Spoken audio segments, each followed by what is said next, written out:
context from maybe you, Wasim and Ash. You know, what is the perception of the Saudi market from international investors, from regional investors? And how has that evolved over the past 3 years? And can I maybe risk saying, actually, the kingdom is in the sweet spot of the sweet spot? So, gents. Thank you very much for having us here. I think over the last few years, there's a lot of evidence to show that the efforts and the commitment from the regulator, the CMA, the Saudi Stock Exchange, the investment banks, the buy side and the sell side, as well as research analysts covering the Saudi market, is that a lot of development has taken place and made the Saudi market ready from an infrastructure perspective to capture the upside and the opportunity, not only from Saudi and regional investors, but also coming in from the international community. You can argue that 2019's event with Saudi Aramco's listing was a catalyst. However, that was years in the making and preparation. And then when you fast forward to 2022 and you look at the net foreign capital flows into the kingdom year to date exceeding 5 billion, 2 billion of those have come in since the conflict started between Ukraine and Russia, making the Saudi market a very interesting and also safe haven for a lot of the international capital that's being redirected into value stocks in the market. When you look at the size of the Saudi Stock Exchange itself, when you look at the market cap of over $2.5 or $2.6 billion, immediately Tadawul jumps into the top 10 global exchanges globally, making it a very clear and undisputed Saudi global champion. But also when you look at the performance of those companies post-listing, some of the best performing IPOs globally have actually taken place in the kingdom. The latest one was actually the Saudi Tadawul Group's IPO itself, which has traded over 60% since listing in December. An interesting trend that we have seen over the years is also the attraction of international investors into IPOs. So when you look at pre-2019, a lot of the IPOs included, or the majority of the books were predominantly close to 100% being Saudi institutional investors. Today, we're seeing very strong emergence of international investors coming in, as we understand, in a couple of thousands or more of registered QFIs into the kingdom. So all in, I would say it's a very attractive and good start, especially to 2022, with Tadawul trading over 13% year to date. Perfect, thanks Wasim. Ash? I completely echo the comments from Wasim. I think from an active EM equity perspective, for funds being underweight Saudi, as many were last year, it was the biggest source of alpha slippage. And that's with Saudi being one of the best performing global emerging markets in 2021. Fast forward into 2022 and the picture continues to be very, very constructive, obviously helped by oil price tailwinds. And as a house, we continue to sit very, very constructive Saudi. So, a lot of what we said is rear view mirror, but looking forward, we continue to be very constructive around the kingdom growth, penciling in 12.7% growth this year. That's materially above consensus at 3.7%. Into next year, we maintain that delta, 3.7% GDP growth versus 3.1% from the street. And indeed, we marry that constructive view top down with a very, very constructive bottom-up view, in that we're looking for north of 10% earnings growth across a host of corporates that we cover in Saudi Arabia. So I think evidence to this growing interest continues to be the number of incomings that I have had on my side, and that's certainly true of the team both here locally in the kingdom, but also in London and our respective offices, where the number of incomings to speak to our analysts and or to meet corporates in the region are at record highs, and those highs precede the numbers that we had going into MSCI inclusion. And I think Saudi, quite simply, is just far too big for investors to ignore. If you look at it from an active perspective, Saudi, broader GCC, 40% of MSCI EM EMEA, north of 6% MSCI emerging markets. So as a region, investors have quickly found being underweight is to their detriment, and they've had a massive move in trying to get up the knowledge curve and invest in the region, and we see little sign of that abating. Right, okay. Wasim, if I can just go back to you for a second. You talked about international investors participating in IPOs. Where does that interest typically come from? Where are you seeing, what parts of the world? Is it classic London or elsewhere? And what about the US? You're referring, Peter, to the source of this capital flowing into IPOs? Yeah. So a lot of international asset managers have emerging markets funds, and those are all over Europe, US, and some parts of Asia. So when you look at the capital that's coming in, it's coming in mainly from the emerging market earmarked funding, in addition to some other institutional investors who are coming in through the swaps market.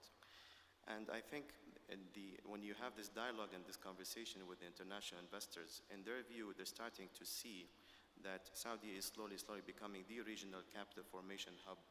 And the pipeline of IPOs, so in 2021 you had 9 listings on the main market, and then as His Excellency, Chairman of the CMA and others from Tadawul mentioned, we have over 55 to 70 applications in the pipeline. So that immediately attracts the attention of any investor globally, especially when you look at the performance from a yield perspective, total shareholder return, as well as activity in terms of sector diversification. An interesting phenomena these days is with the current and then recent announcements on the interest rate hikes. A lot of investors are starting to rotate out of the growth stocks and moving into the value sectors. So that includes the consumables, the banking sector, the energy sector, and the kingdom includes many of those regional champions on the Saudi Tadawul. So it's only natural for them to attract the attention of the international community. Okay, perfect. Khaled, Wasim mentioned, that dialogue between investors and issuers, and you, from the investor relations perspective, without maybe focusing too much on Saudi Aramco, but from a general kind of IR industry perspective, again, I know the exchange is doing lots of things. We've participated in events that Mira, the IR Society, have run. What are you seeing? How is the evolution of investor relations in the kingdom? Well, thank you. Can you hear me?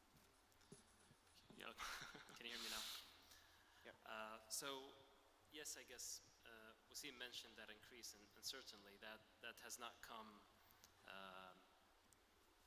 suddenly. It has come in as a result of increased communication of listed companies. Listed companies are seeing the value of a dedicated IR function. Management of these companies are seeing the importance of having a dedicated IR function where you can communicate strategy, results, and other messages to the investor community. Both issuers and investors are seeing the need for this dedicated function, and I think with 245 listed companies, with the number of QFIs, which I'm pleased to see that it has increased from last time I heard, certainly there's an increased emphasis on the role of investor relations for a listed company to become that communication channel between the issuers and the investors. At the same time, IR plays an important role in maintaining the messaging and the consistency of the messaging. One of the most important assets of investor relations is being consistent with the investor, being transparent, being accurate, being there, being reachable and available. And I guess all of that contributed to the increase of QFI inflows into the market, as well as the increased engagements of domestic and regional investors. This is a mature market with mature investor community, and they certainly see the benefit and appreciate companies that provide that level of communication and bridging the gap with the investors. And is your impression that things have clearly improved, things have evolved, but is there still stuff to do on the IR side? Certainly. I think in the past the role was maybe not dedicated, it was shared roles within a company. Obviously different companies structure investor relations sometimes within, merged with communication or external disclosures. However, I do think it has evolved. From where I'm sitting today, I do share best practices with my peers in listed companies in IR. And I think even though we're recently listed, just 2019, I do hear how IR has evolved since the early days until now. I hear it from the investors themselves. Whenever I engage with them, they actually commend the level of communication that we're providing, as well as others. So certainly I see a massive movements from all listed companies. I think there is some work to do. There's always room for improvement.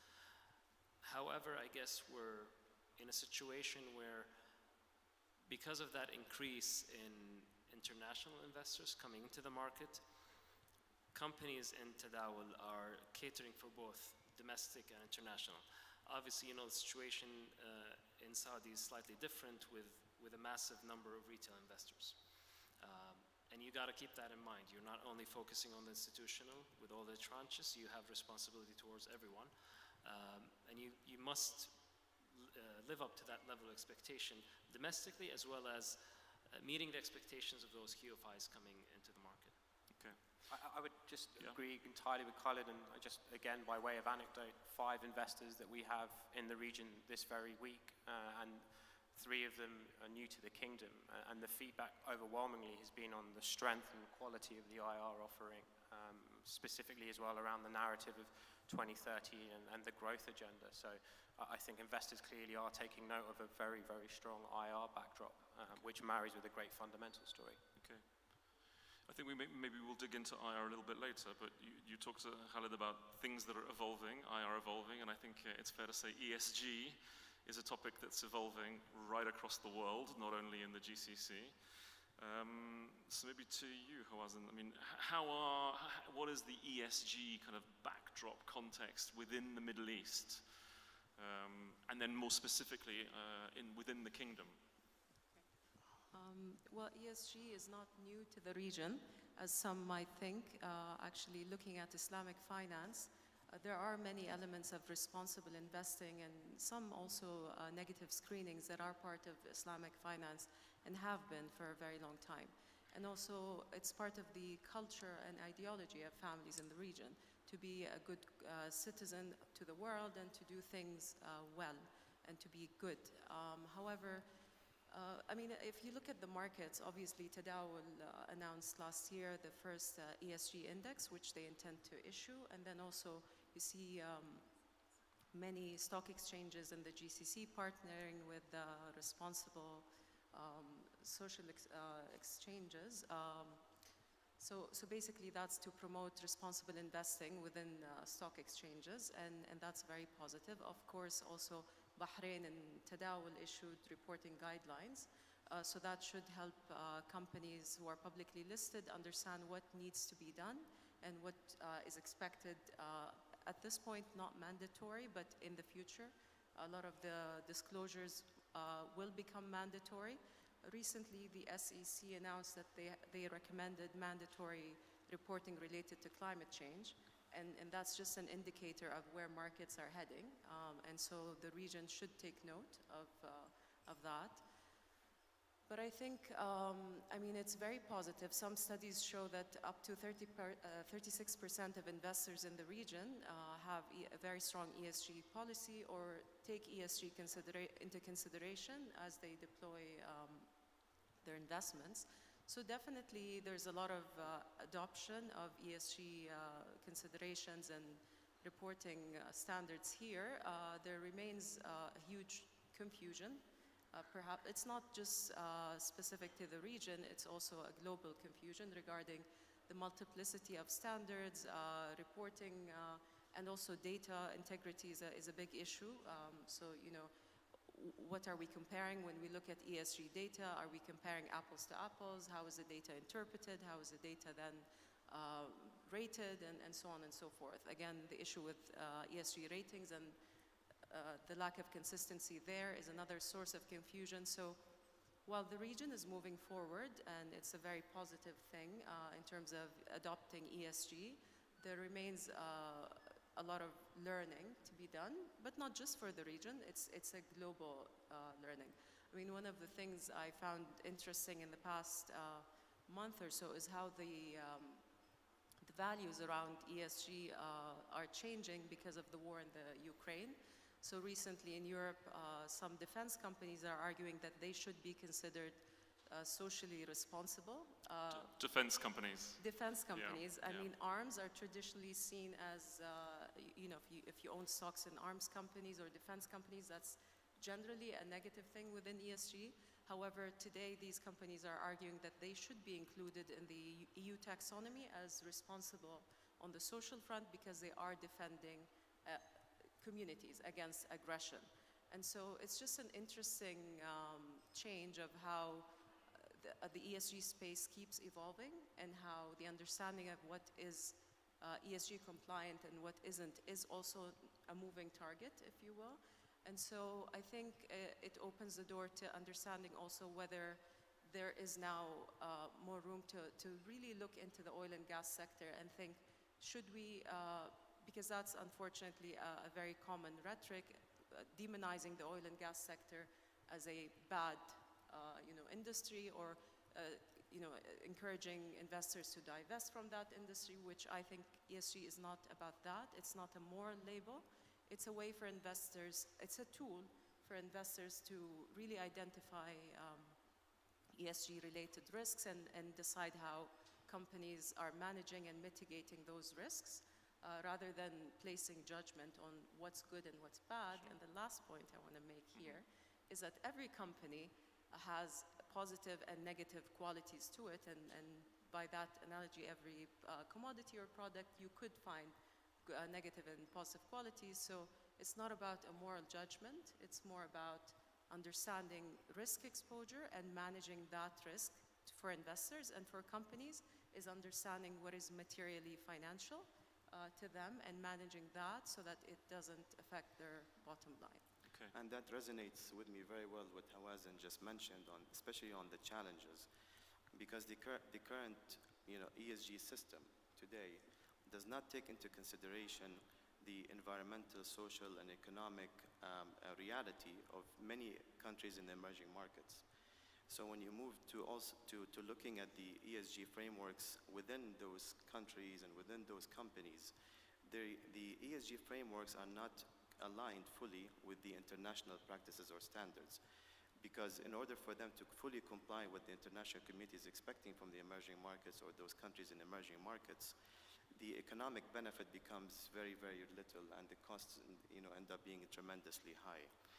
And then when you also look at the apple-to-apple comparison that you mentioned, the lack of or absence of full disclosure, mandatory disclosure requirements on the ESG front leaves it for interpretation for issuers and countries and regulators.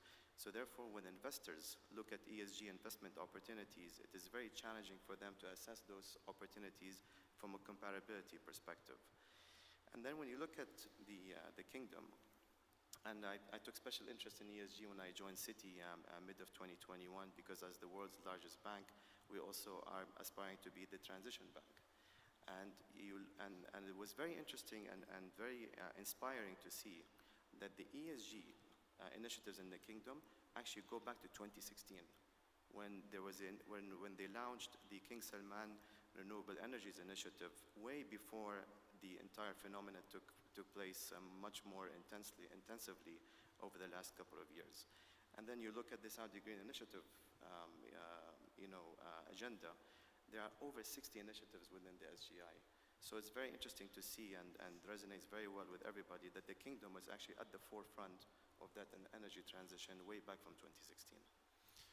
Khalid, maybe as the IR person, without getting too much detail into Saudi Aramco, but what is the kind of the logic behind ESG disclosure at Saudi Aramco, and what do you see maybe again within other companies? So certainly, I think I echo what we just heard, that the ESG component has become an important factor to many investors in terms of decision making. I think yes, Wasim just highlighted the challenge of what are the boundaries and what is the definition for ESG for each sector. It differs from energy if you go to retail and other industries.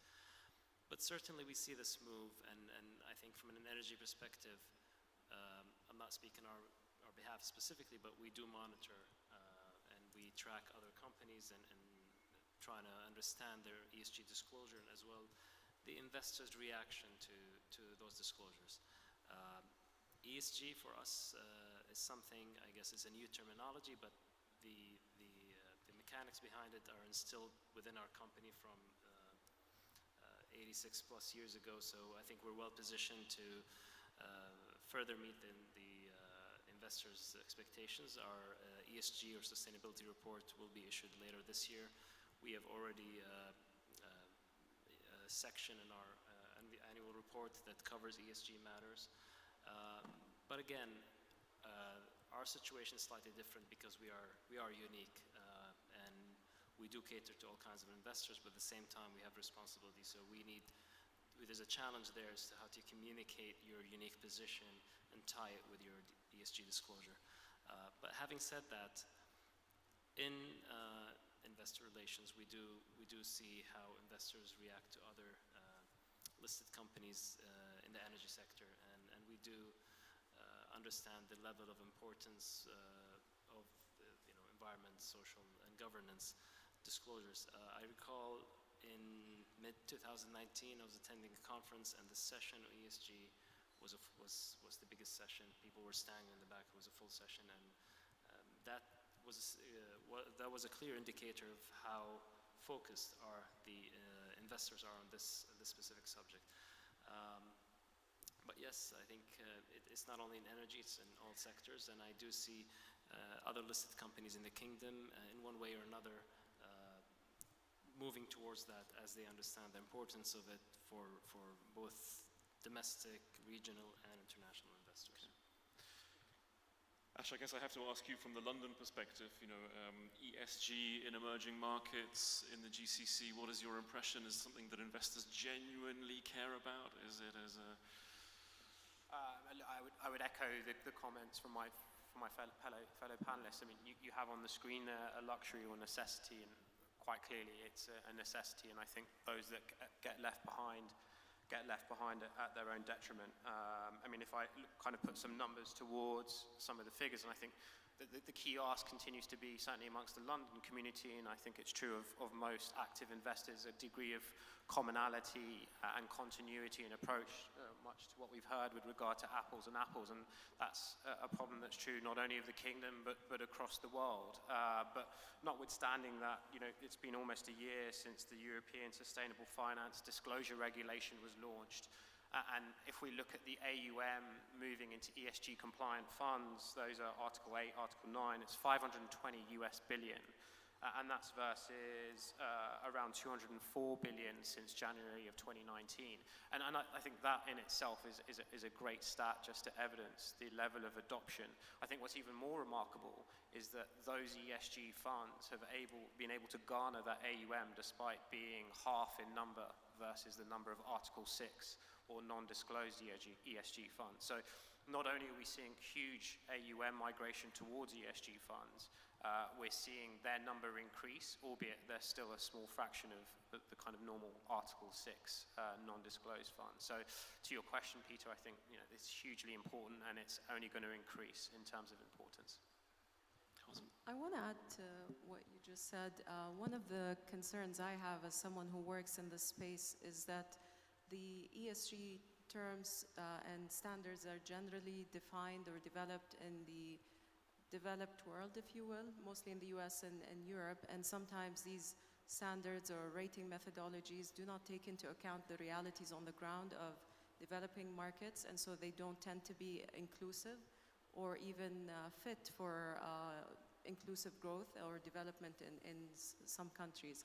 So a lot of countries don't have the capital, or they're in a different stage of development. They have different histories, different population makeups, that they can't reach a certain goal or target at the same pace or exactly as another country in a different market. So I think the issue here is to really think, as we think of ESG, of how to customize the approach and make it work for us as a market and for different industries as well within the market. And so to really think about where we are and where we want to go and what works for us in Saudi, and that's how we define it. And I always tell companies it's about how you tell your story, because at the end of the day, it's a journey, and it's how you explain this journey to investors. Investors want to be comfortable that you have identified ESG-related risks and you're managing them, you're governing them. There are structures in place to protect their investments. So tell your story and tell it in a way that gives comfort to investors, but also to internal stakeholders, your employees, your, all the different stakeholders, internal and external, because part of it is also you want to attract employees to yourself, you want to avoid legal problems in the future, so protect yourself internally, and so on and so forth. But I'm always wary of the fact that a lot of the definitions I see or the standards that are being popularized do not really take into account realities in this market or in Africa or in countries that are not really considered in those discussions. So it's just, if I want to just give an example so that people kind of understand what I'm trying to say, you look at TCFD as a very popular method of reporting on climate disclosures, but then there's a negative connotation there or association made to hydrocarbons as a source of energy. So the approach is to kick hydrocarbons out of the energy mix, which doesn't work for us and doesn't work for a lot of oil-producing countries. The future is not to say you can no longer use oil and gas as a source of energy. If oil and gas, if the sector is able to clean up the way they produce oil, so if they produce it more sustainably and they control emissions, then what is the issue with hydrocarbons? The source is not the issue. How you produce energy should be the issue. So that's just one of the examples of where I find it difficult to align personally with TCFD as a way of disclosing, as long as there's demonization of certain sectors without really trying to invest in those sectors to make them better. The idea of ESG is to bring everyone along so that you don't unnecessarily create losers in the global economy. Because unless we all move together towards a greener world, no one wins. Sure. So that's just my point on that. Okay, no one wins. I was handed a little piece of paper that said we need to conclude the session at 5 minutes past 3 sharp. And I think it's probably at 4 past according to my watch. So they've taken 10 minutes away from us panelists, unfortunately. But if I think about the topics that we've covered, so quite clearly investor relations, hugely important and will continue to be important. ESG is only going to grow, and it's true, the Saudi market is in the sweet spot of the sweet spot. Panelists, thank you very much. Shukran. Thank you. Thank you.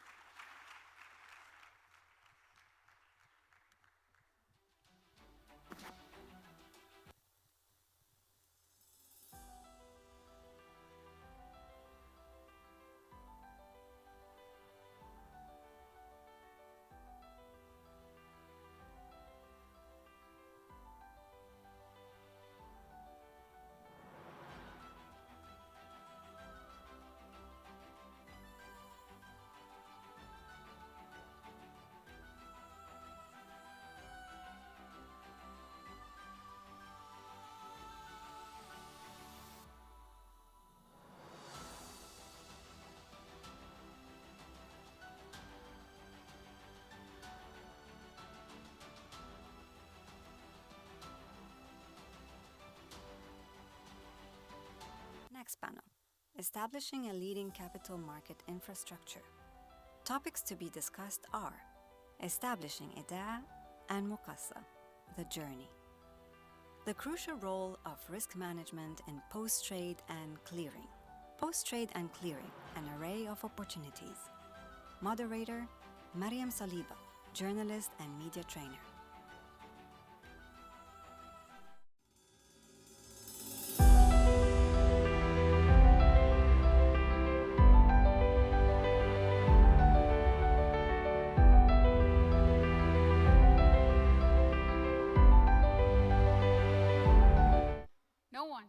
Assalamu alaikum.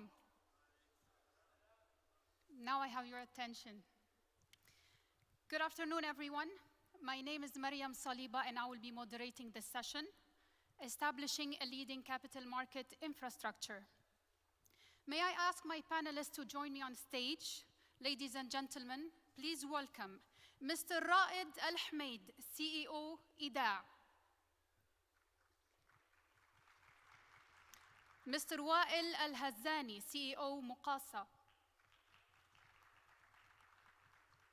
Mr. Haytham Al-Salmi, Chairman of Muscat Clearing and Depository and CEO Muscat Stock Exchange.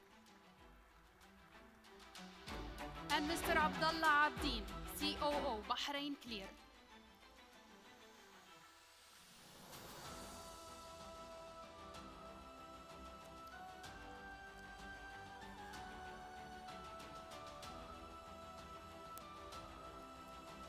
Before we kick off this session, I would like to pause a little bit. I want to pause to thank you. I want to thank each one of you for your dedication, determination, and hard work in the past 2 years.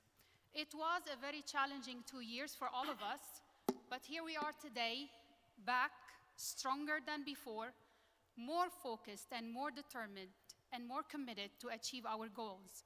So for that, we all deserve a big round of applause.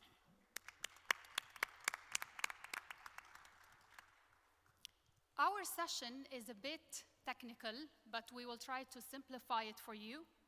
We only have 45 minutes, so we don't have time to take questions from the audience, but we do have time to discuss how can we establish a leading capital market infrastructure and how can we take a proactive risk management approach to mitigate risks in evolving capital market conditions.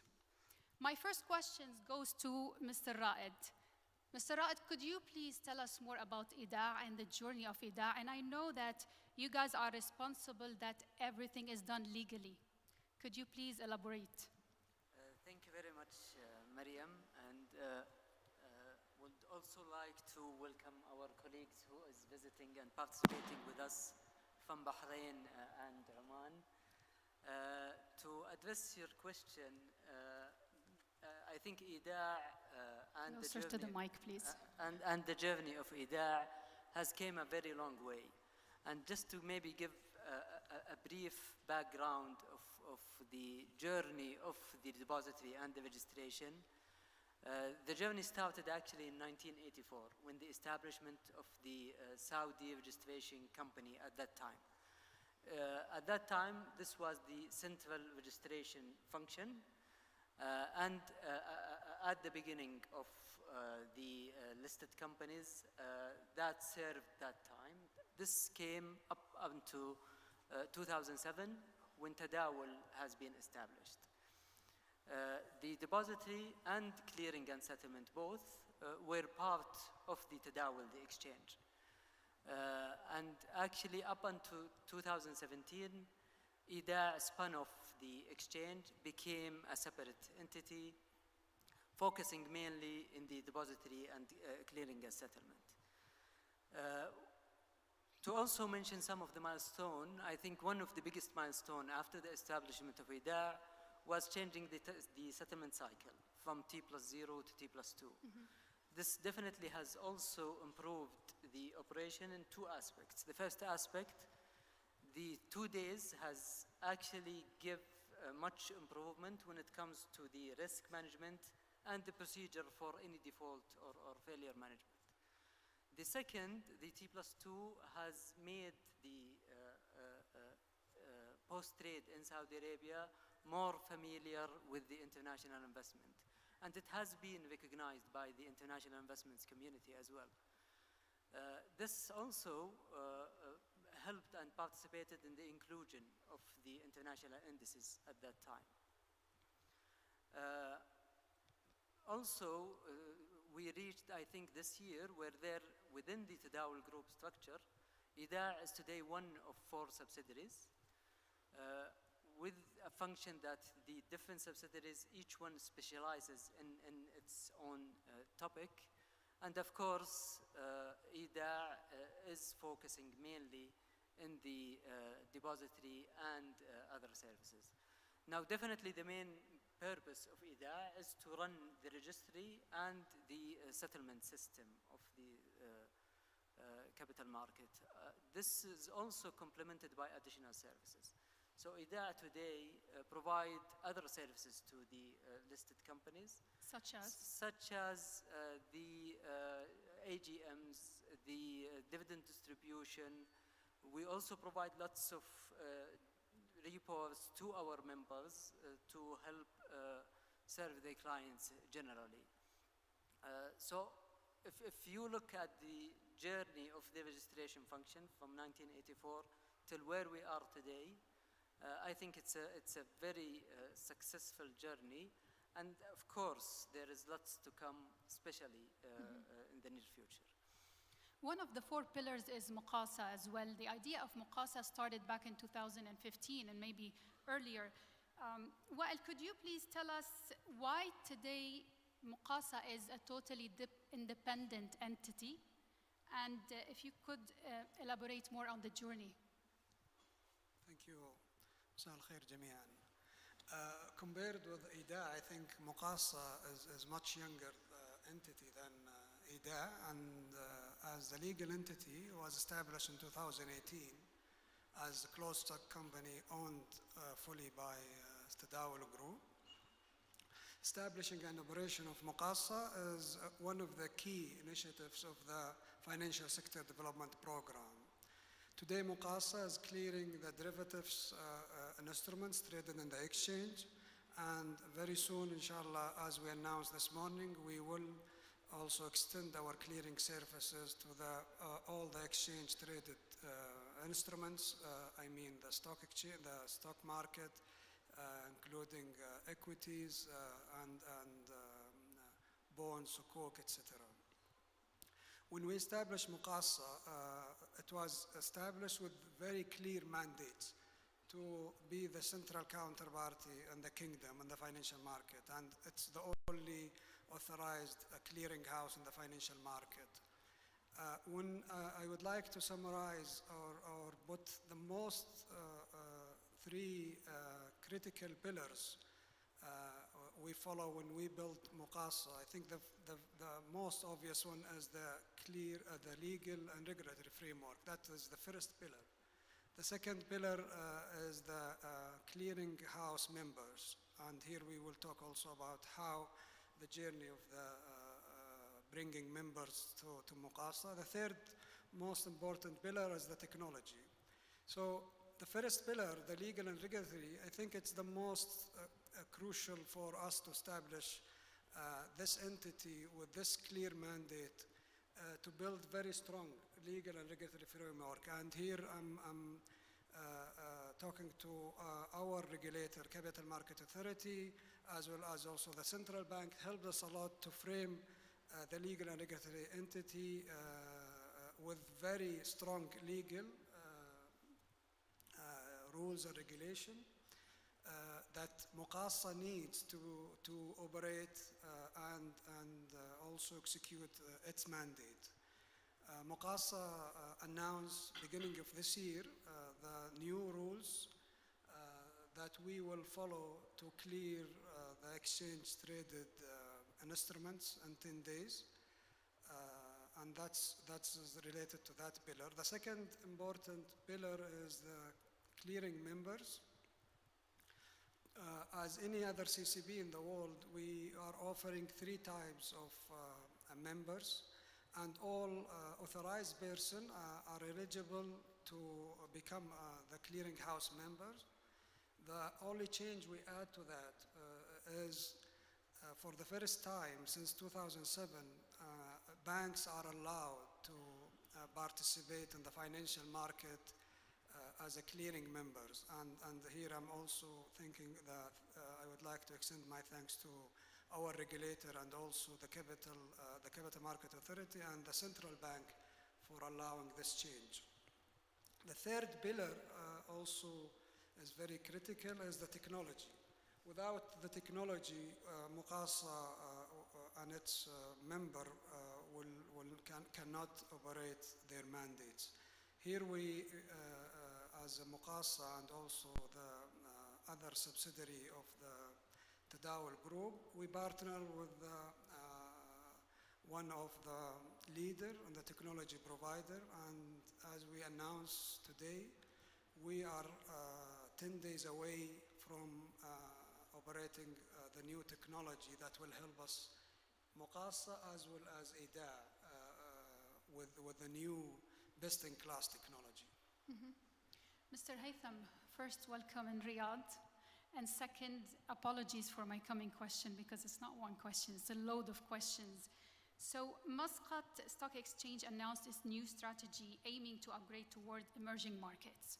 So one, what are the actions planned in terms of infrastructure, CSD operations and clearing services? Second, compliance with PFMI to make sure it is effectively regulated and supervised. And third, and most importantly, how will it reflect on investors? Thank you, Mariam. A lot of questions and a lot of expectations. The exchange has been announced as a commercial company on last April 2021. And now we are far away from the government and from the subsidies, so we have to be standalone and we have to think of our financial sustainability, and that's one of the main aims. I have been into the journey of all the sides of the market and dealt with the investors and mainly global investors. And I believe there are three criteria for the investors to join. And we always talk about foreign investors joining the market. So they want their legal ownership to be protected. So they want to ensure that they own the stocks and they have the right to practice all the rights behind their ownership. And then when they trade in the market, they want to eliminate the counterparty risk, although it cannot be eliminated fully, but that's on the investor's prospect. And third, they want to see the opportunities in the market. So the first two pillars are mainly the CSD and the clearing house. We want, it's a clear vision of any market to be upgraded. So the next stage from frontier will be being an emerging market. So in Muscat Stock Exchange, we are a bit behind the GCC. So we want to catch the ship and upgrade our market. So we have kept different pillars to our strategy, and the main strategic mapping was focused on being upgraded. And to have that, we need to check out of the 22 criteria as per FTSE and MSCI indices, there are 9 pillars has to be checked, and the good news that those checks are already completed. So what we are missing now is the liquidity part and the market cap. And we have announced last week that we have eliminated all the foreign ownership limits. So we have 100% maximum ownership limits, and that's one of the major milestones in our market. So in terms of the CSD, in terms of the clearing house, we are there, but we are looking into the next stage, which has happened already here in Saudi, having a CCP. Then we can introduce the new products like derivatives and other products. So CCP and equity and bonds will be the easiest way to start with, and then be ready to have derivatives. So that's the first part of the question. So we are targeting into upgrade. We have the 9 checkpoints already completed, and we are looking for a CCP as our next upgrade in the market. The second thing is the BFMI. We did the rating, CSD rating in 2017, and that rating has an annual check as well. And we have been rated as A-graded CSD function. We want to do another test this year. And part of that, we did the BFMI gap analysis. And in that gap analysis, it's too important. So I'm answering both questions, the last and this. For investors to make sure that they are safeguarded, they will have certain questions related to BFMI. And BFMI mainly focus into 9 considerations, 24 principles. Those principles mainly focus on business continuity and risk management. So risk management will be a very major milestone. So the CSD rating is mainly on risk, our capabilities in the risk. And then the BFMI has another portions related to our processes, our procedures. And most of the global, let's say, custodians focus whether we will have a full view on their ownership in the market protected, and that BFMI standards, which is a common standard to all CSDs, prove that we are capable of protecting investors' assets. So that's the main aim of our investors. And I won't say foreign investors, it's the aim of all investors in the market. See, I told you you can do it. Mr. Abdullah, welcome in Riyadh as well. What is Bahrain Clear? What kind of investment and trading solutions do you offer? Thank you, Miriam. I would like to take this opportunity to thank Tadawul Group for inviting us to be here among such an amazing panelist. And also, I'd like to wish my colleague Wael happy birthday. I sent him a message, but he didn't reply to me. Anyway, happy birthday. Happy birthday. Surprise you. How old are you? That's a secret. Can we guess? So Bahrain Clear, as my colleague Raad said, that clearing and settlement, especially in this region, was offered by divisions within a stock exchange. Unlike our colleagues in Oman and Kuwait, they've been doing this for the past 20 years, if I'm not mistaken. In 2017, and this shows how Bahrain is really linked and interacted with Saudi. So the same year we did this spin-off in Bahrain, we were thinking of just expanding our value-added services.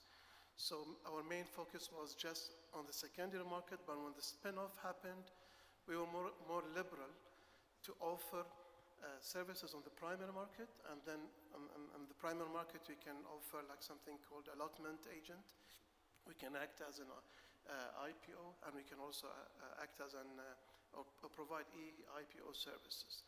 So, and then the secondary market was something normal that we used to do.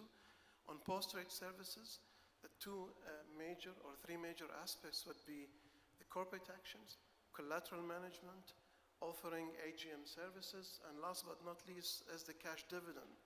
So today, clearing houses, they should act as the biggest bank in each country, where all of the issued securities, and in addition to that, if the cash dividend is also handed by the clearing house, so you're talking about a very high risk, and I think we'll be talking about the risk associated from the clearing house. We also went beyond that.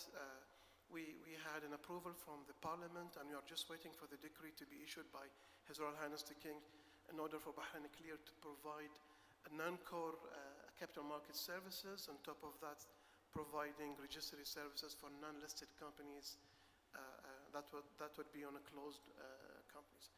And as I just wanted to add also that Bahrain was also always open in foreign ownership restriction. So since 1970, the foreign ownership is open up to 100% on all of the listed companies. So that's it. I think Oman is also working on this, right? Yes. I just want to point something in terms of the CSDs and clearing houses. We are the hidden soldiers. Usually, whoever trades in the market, they trade with the market. So in the back end, the post-trade functions are very complicated and very high risk. So what we do is we make sure that all investments registered in the market are protected. The ownership are registered in the right owners. They can practice their rights. And we make sure that we are available for them to take all the actions related to their investment anytime. But at the end, they trade with the exchange. So we are the hidden soldiers. We make sure that everything goes well. And we have a lot of processes. Post-trade is very complicated. If we lose the data, we lose the whole ownership.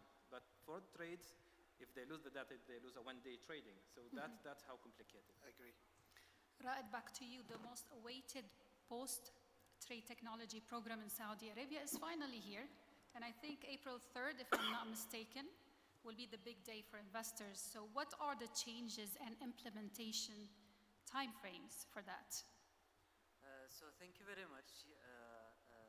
Yes, this is the biggest change when it comes to the systems of the capital market in Saudi Arabia.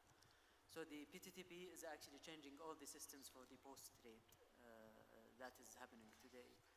And definitely there are lots of advantages. Let me start with the current systems definitely has been serving the group very, very well in the past. However, technology and the standards of technology improves. And with the PTTP, the aim is that we get the latest standards and technology. Now, I think there is lots of impacts and benefits from changing the systems. The main one, and definitely, is the introduction of the CCP for the equity market. And I'm sure this is something that my colleague Wa'il, the CEO of Muqassa, will cover. However, to cover some aspects from IDA side when it comes to the PTTP, there are definitely plenty of new functionality and optionality for the market that will be utilized. Just maybe to give a brief example, the capabilities of the reporting on the new systems will be much more advanced. One of the features is the standardized ISO messaging, where actually the systems of the IDA and the PTTP in general will have the features to actually be live with other systems. This will help in too many different things. Will help in live reporting, will help in as well in improving the reporting for the clients that will definitely enable members to provide better services also for their clients. Another example is giving more chances of optionality. For example, negotiated deals after the PTTP, both parties, the buyer and seller, can also decide and when to settle. It's not standardized, it's actually, you can choose to settle either at T+0 up to T+5, whatever suits the buyer and seller at that stage. Of course, we think that the potential of the system is just to be started. What will be announced in 3rd of April is going live. I think the journey will start in 3rd of April because this is a great potential to new services, new products, and the most important is making sure that we increase our efficiency internally. The new system will enable us also to automate lots of our procedures. And we definitely look forward for that date and for a successful launch, hopefully. Talking about the T+, let's say T0 up to T+5, because it was mentioned more than one time. Stock transactions, just for people, whoever is following us on social media, just to clarify it, think that it happens in real time, but it's not. So I want to ask you, what are the advantages and disadvantages of the T+2 and 0? And the question is also for all my panelists, because I know in Oman it's T+3 and the only country in the region, actually in the Gulf region, that uses the T+3. What are the advantages and the disadvantages? So I think generally, as maybe everybody knows, within the Saudi market, when the settlement cycle has been T+0, and actually the decision was to make it T+2. The advantages, I would summarize it in two main advantages. So the first one is you would recognize your procedure to the international procedures. So any default, any failure in trade will follow certain steps that will manage the risk of that trade properly. The second advantage is this is what international investors are used to. And this is what gives also international investors more room to move their liquidity from one market to the other. Now, when we talk about disadvantages, I don't think that there is a disadvantage when it comes to improvement in procedures of risk management. However, definitely, if you think that you, at a certain time, you could sell your shares today and get your cash in the same day. So this is the disadvantage that is happening. Generally, I think it is very, very important to be up to the international standards when it comes to practices. And what has been implemented is the international standard in settlement cycle practice. Haytham, will you change from T+3 to T+2? Yeah, it's in the pipeline that we want to change to T+2. However, there is no major effect. Having less settlement cycle means less risk, counterparty risk. But let's mention it again. T+0 is something good for investors, especially the sellers, to receive their funds. And then they can turn over their funds to another investment opportunity. But having extra settlement cycles become an international requirement to upgrade the markets, because you need to apply certain failure management procedures. You need to apply as well a certain time for custodians to accept and reject trades. And then when we talk about foreign investors, they will need time to verify their trades and accept the trades, especially with different time zones. So that practice become very important to open and liberate the markets. And with having T+0, we'll have a bit difficulty to do that. When we talk about technology on the other side, like DLT and in a blockchain, then we have to go back to T+0, and that's major thing. And it's good to mention when we talk about technology that, with centuries, the first market ever was in 1523, I believe, or 31, sorry, 1531. So capital markets started then, and then the whole regulations was built to create this capital markets to become a very resilient, control risk, and make sure that whatever happens in the trading hall get delivered, whether cash or securities. So centuries of regulations, tough regulations, the most complicated regulation is on the financial sector. And then that created a centralized unit, and now we're talking about decentralized. So it's out of the scope, out of our mindset totally, and it's not just moving to decentralized, it's moving to a place where its control is out of our hand, because then you will have distributed ledger, and then the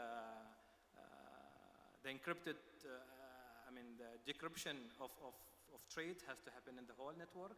So it's out of our control totally. And that creates us, whether we go back and whether that will fit the international requirements in the capital markets, or we use DLT as a database without affecting the trading time. But we are going toward T+2 just to reduce a one-day risk. But Haytham, don't you think adopting technology and blockchain specifically, we are giving away control? Yes, exactly. So giving away control and just trust the system. It is something out of our minds. It's something that, yes, we are used to control everything, but we need to accept the fact that we have $2 trillion of crypto assets traded, and we have around $80 billion of NFTs traded. So that's something we cannot ignore. So we have to adapt. We have to adapt. We have to create a system that reflects our legacy systems into the new technology.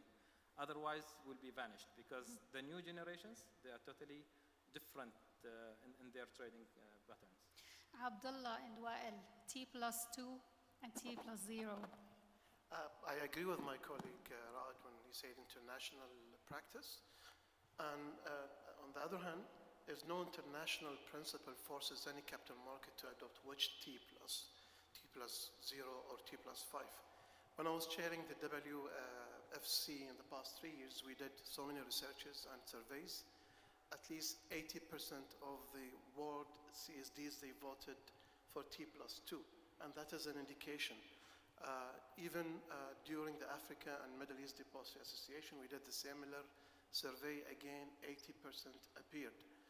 So I do agree with T+2, where the majority of the capital markets are adopting. And let's not forget, when we integrate in the region stock exchanges, that does matter. When we have a unified settlement period, which is T+2, that will definitely enhance the integration. That's my point of view. Wael? I have different view. I think if you see it from the investor perspective, I think the quicker the cash in his hand, it's the better. So yes, they may prefer shorter settlement cycle. On the other hand, if you see it from market operators, here I'm talking about clearinghouse or depository center or financial market infrastructure, they prefer to have longer, because this is the time that they need to correct mistakes, deal with defaults, even though longer for them also means extra cost, that they have to keep collaterals, they have to keep margins, they have to monitor the exposure on the market. So it is the weight of the two lenses where we can see it. Yes, I think the trends now and the recent announcement from DTCC that they are considering shorting settlement cycle to T+1. I think this is where the trend will be. I think it will take longer time to reach T+0 because it will be costly for the investor. That means we will be turning the markets to be fully pre-funded, where this is maybe for the institutional investor not preferred because they want to move the cash. They need time to move the cash. But this is, I think, where it will be. It will be between T+2 and T+1. And if you allow me, maybe I can add to my colleague Raed when he mentioned the post-trade technology program. I think the deployment that we will have on 3rd of April, yes, it is maybe the biggest, it's the technology deployment, but it's not the technology only.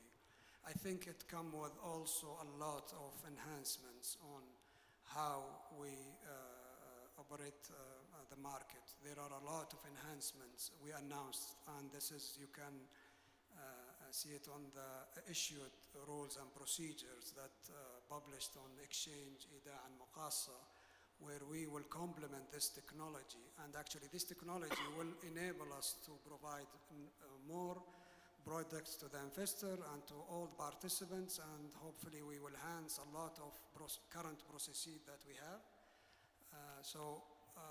I would say it is more than technology deployment. Well, what are the benefits expected from Muqassa? Give us examples, please.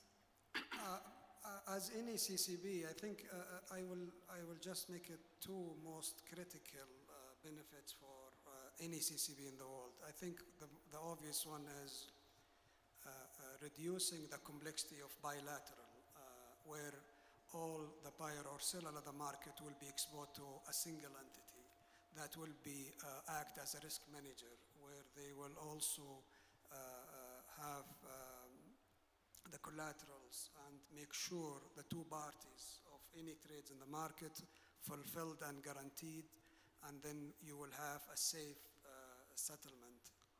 That's the first one. Second one, I think the better risk management. As I mentioned in the first answer, CCBs are well-regulated entities where they have a well and recognized framework for margins, for handling collaterals, for managing also defaults. And this is maybe one of the advantages of CCB. And maybe one of the good example is the well-known Lehman Brothers. I think if we talk specifically about London Clearing House, that was able to cover the total cost of that default without touching the default contribution of the non-defaulted entity, which is very big advantage. Here, I mean, if I just want to give figures, LCH, the London Clearing House, was able to close about $9 trillion, approximately 65,000 trade in 3 weeks with no single losses to all participants. And that's why CCB since then become crucial on the financial market and become part not only from derivatives, because they used to be part of the derivatives market, but now other market now and regulators are pushing this to be part even from the cash market. And here on the kingdom, we are implementing that, and in 10 days from now, for the first time, we will operate as a clearing house for the cash market, which is a practice that we are following. Amazing. Allow me to elaborate on the Please. CCP. CCP actually, it's central counterparty, so it acts as a buyer for the seller and a seller for the buyer. So they put themselves in the middle, and they guarantee the execution of the trade. So going back to the settlement cycle, is one of the main critical functions of CCP is to reduce risk. And to do that, mainly the settlement risk can be reduced through narration processes. So narration processes has to follow 3 models of settlement based on Bank of International Settlement. So they have DVP1, which is gross versus gross, and then DVP2, which is net cash versus gross securities, and then DVP3, which is net securities versus net cash. So it will be difficult for a CCP to act following the best narration processes, which is DVP2 or 3, if the settlement is T+0. So in that way, it takes us back to that T+1 or T+2. So the whole principle of CCP being there is just to control risk and make sure that the system is resilient and the counterparty risk is being minimized to the lowest. So where is Oman heading in this regard? We are following DVP Model 2, where the cash is netted, where the securities are gross. We are toward a CCP, and we are into negotiation whether we have our own CCP or we use the CCPs around the Gulf mainly, and we are in talk with our neighbors here whether we can outsource the services from Saudi, from Tadawul. Raed, one of the focus points of Vision 2030 is to facilitate financing, and also one of the objectives is to develop the market of sukuk and debt instruments. What is the role of IDA in this field, and how does it reflect on investors? So definitely one of the main pillars of the financial sector development program is to develop the capital market. IDA and the Tadawul Group as market infrastructure are part of lots of initiatives to develop the capital market.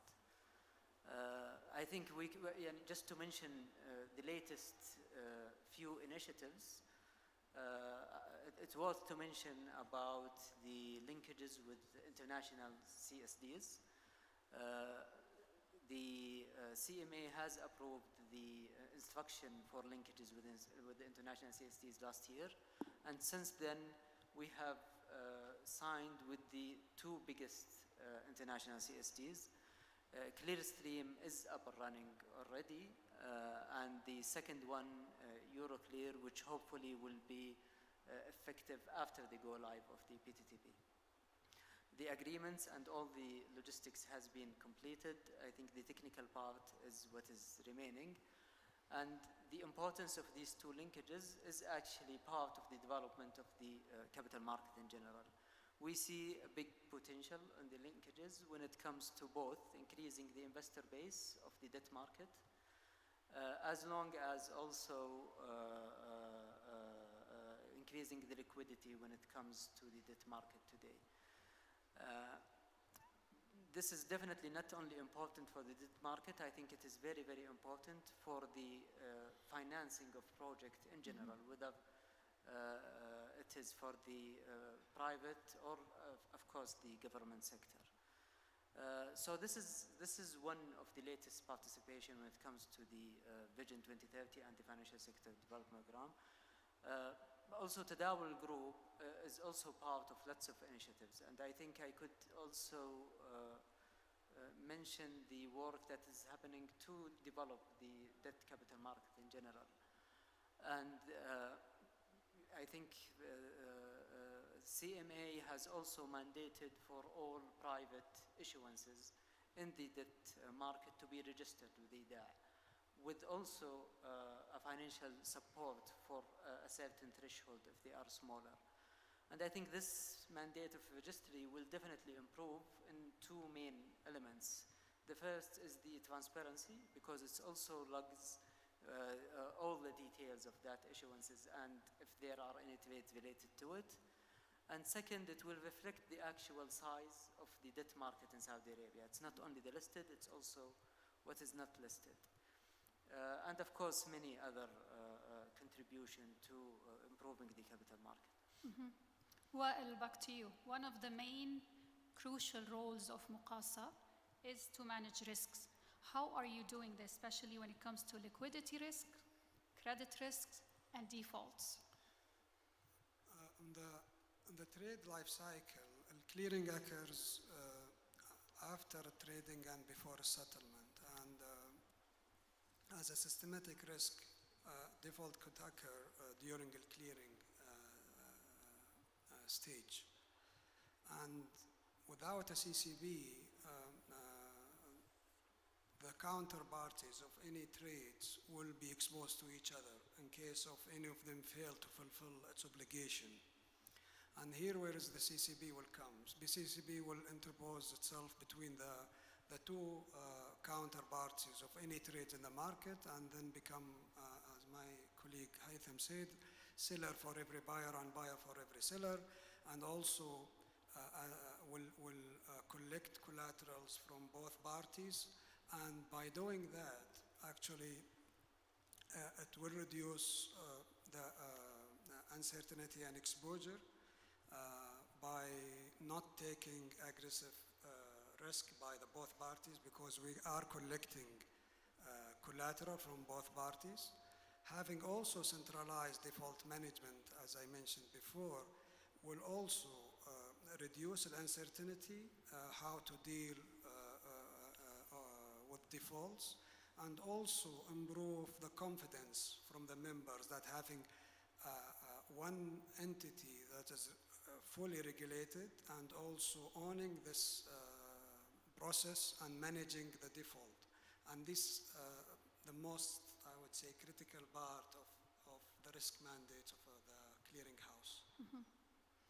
Abdullah, in any organization there are systematic risks, operational, organizational, and unsystematic risks like the pandemic that we witnessed. How did you deal with the pandemic first? And how strong and resilient are you when it comes to data security and cybersecurity? I think the pandemic itself fastened lots of, it's working, sorry. So in capital markets, usually any business interruption is the last thing that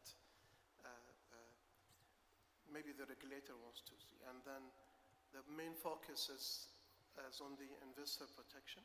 And this is the main objective of the regulator, the marketplace, the clearinghouse, and the participants themselves. We've been very proactive and BCP in the past, since the establishment in 1989 until today. Thanks God, we've never had any kind of business interruptions. We have proactive, or let's say continued business, and 3 main incidents happened in the past 12 years. Of course, one of them were bad, and 2 of them were just, a good, let's say, incidents that we had to operate from our recovery center. So no business interruption because of the proper BCP, proper internal controls. When it comes to cybersecurity, we have received lots of regional rewards and internal rewards on that. So we've been also very proactive in this because we think that this is the last thing, and this is the main thing that every capital market should focus on. Not only capital markets, that would be in every our case, organization, yeah, in our case, every it's company. a little bit unique, if I may say, that we use a single regulatory model where the central bank is responsible for 3 sectors: banking, capital markets, and insurance. So this makes lots of things more easy, and even when they issue principles and regulations. Haytham, how do you see the new technologies?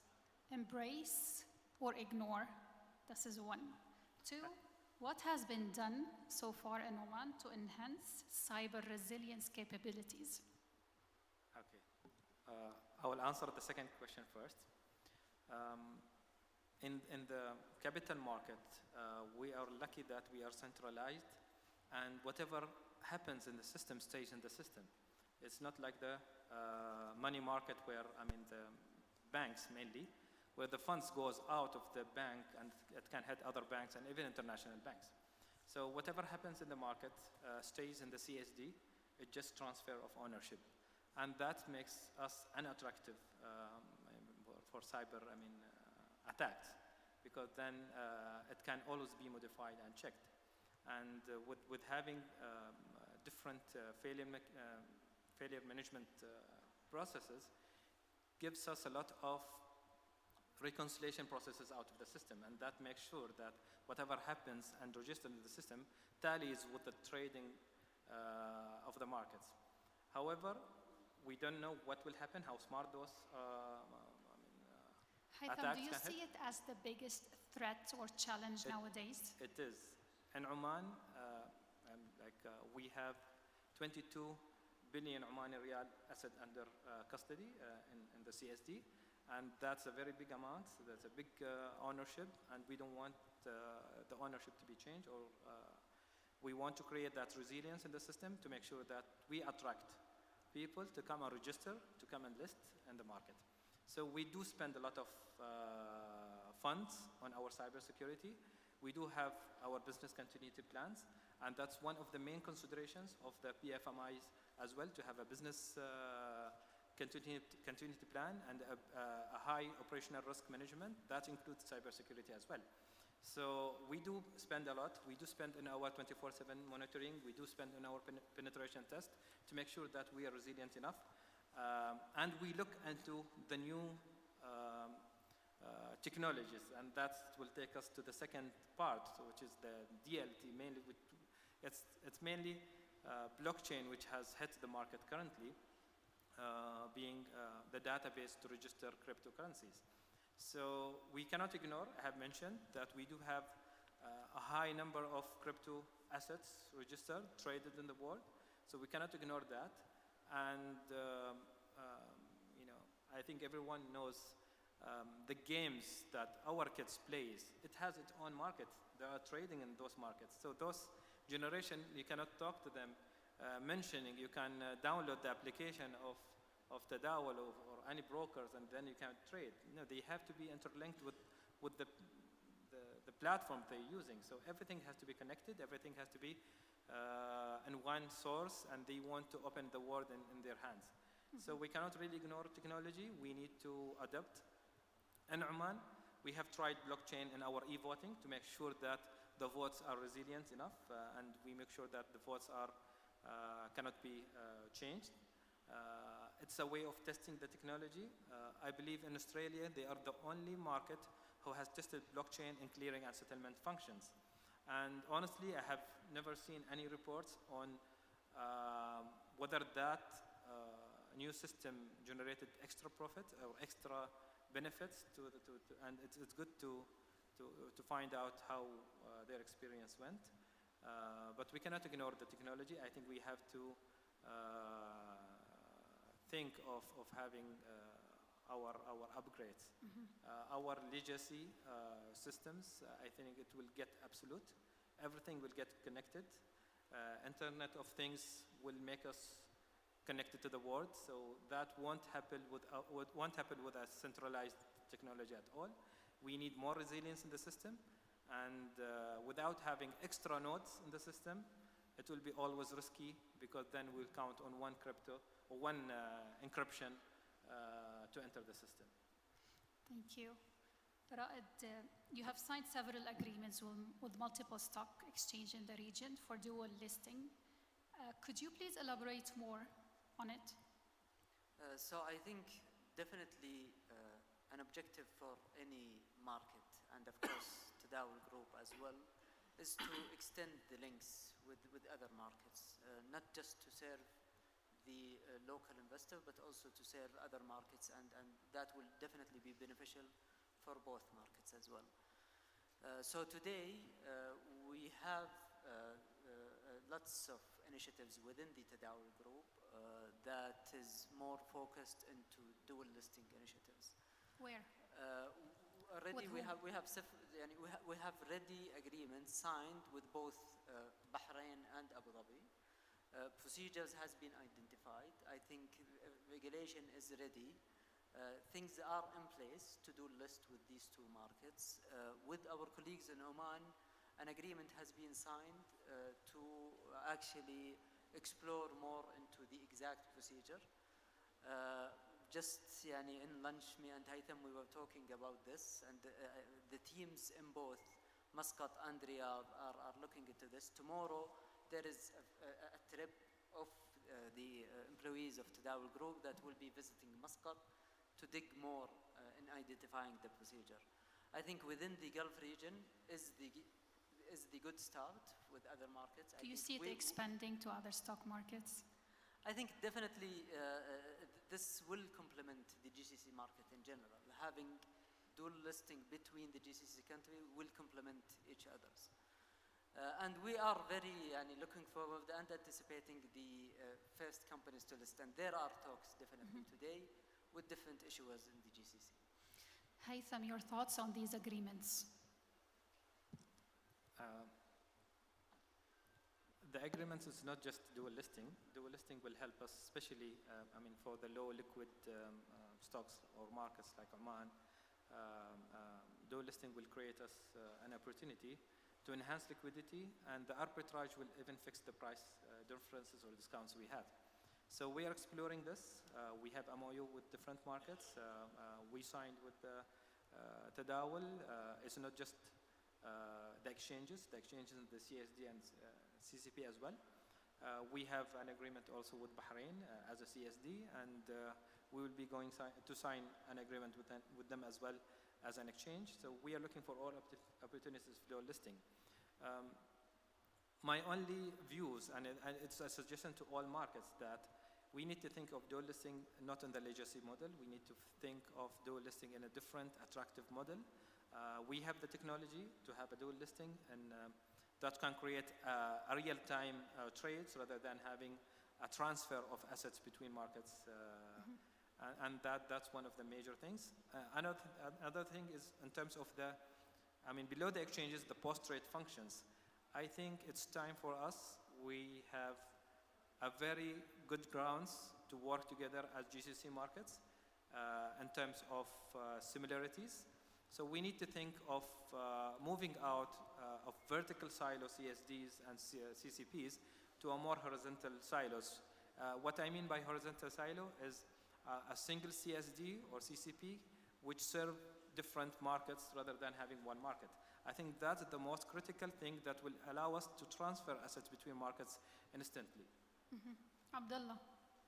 Yeah, I think for us in Bahrain, we've been doing this for the past 20 years. So we have cross listings and dual listings in 2 jurisdictions. We have recently also signed with our colleagues in 2017 and 2018 with our colleagues in Oman. At the exchange level, there are lots of arguments, but on the clearing settlement or the clearing houses recently happened. For us, it helped us when we did the EIPO. So we've seen lots of, online or EIPO coming from Oman. Between Bahrain, UAE, and Bahrain and Kuwait, it's happening a lot every day. Investors are making capital gains every day.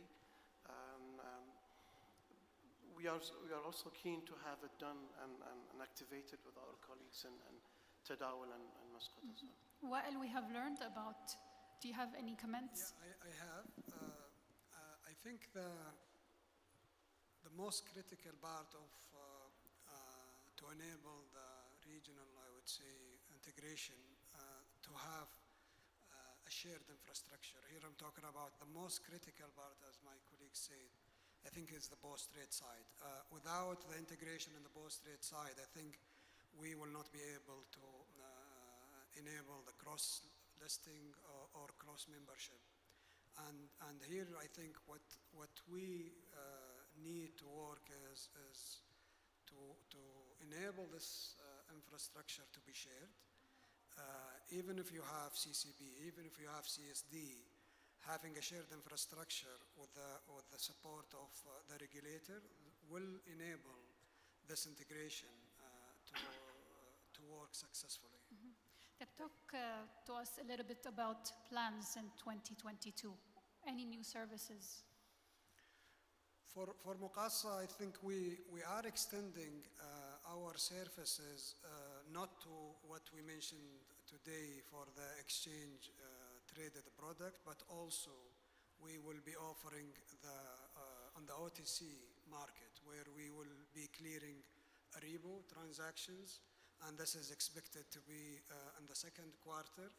That is very important for us to support the OTC market. Beside that, also, we will be along with the Saudi exchange as they will introduce the single stock futures, and Muqassa will be responsible to clear this instruments. Later this year, as announced, we with the exchange will introduce options, and Muqassa also will be responsible to clear that.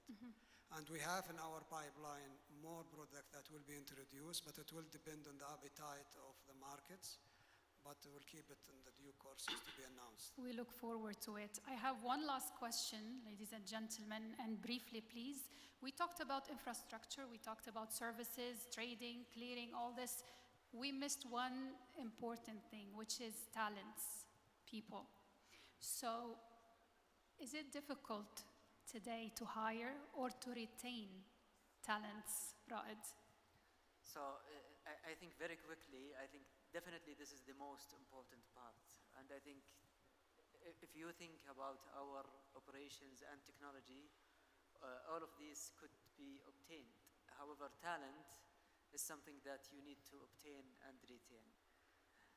I think good talent is always definitely a challenge. However, it is something that the capital market today, having too many different programs just to make sure that the proper talent are actually attracted, trained, and remained. Is it a challenge? I would say yes, it is a challenge. However, it is also an attractive sector. If you think about talented individuals who are graduating from school, the capital market and this field is also something that it is appealing for them.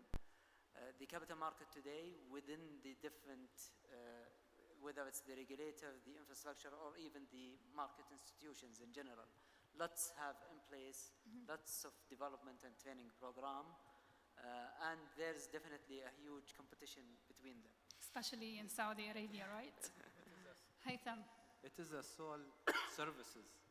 So there will be one single CSD, one single CCP.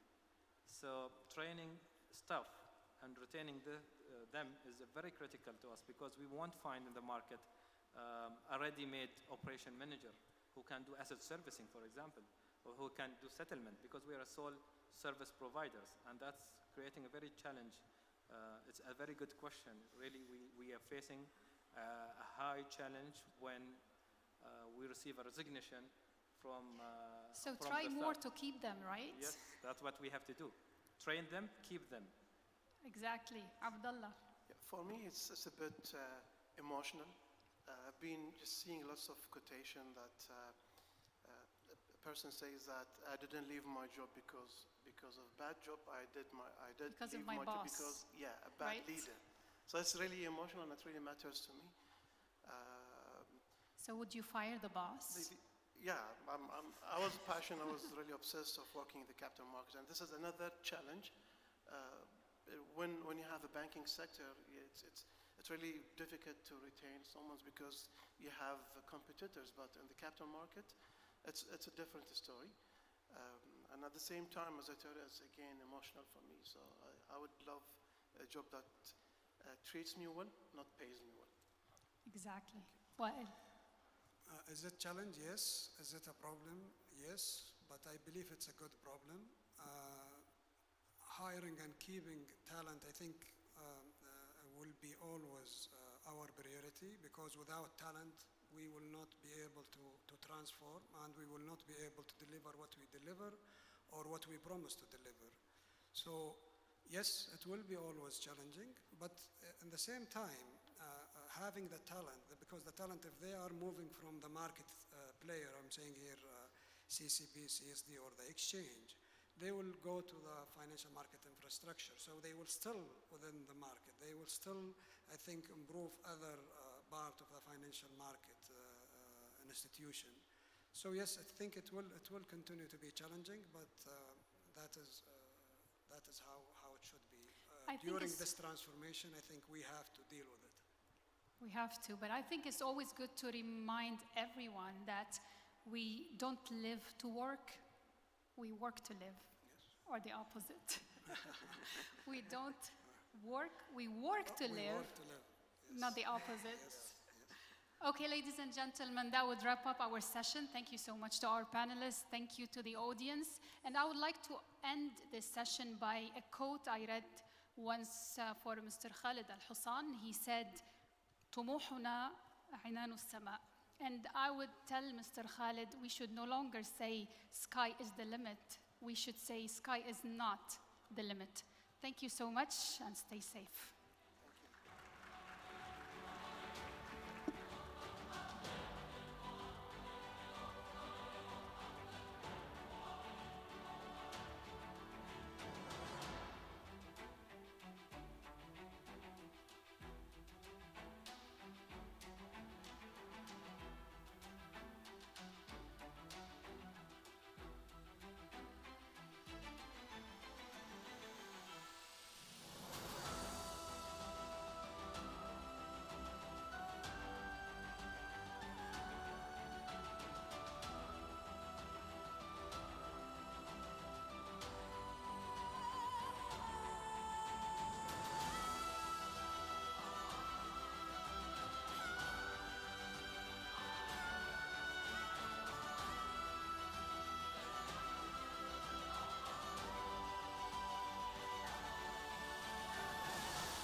focus with His Excellency Mohammed Al Guwaiz, Capital Market Authority Chairman, Saudi Capital Market Aspirations. Moderator, Matthew Martin, Bloomberg Saudi Arabia Bureau Chief.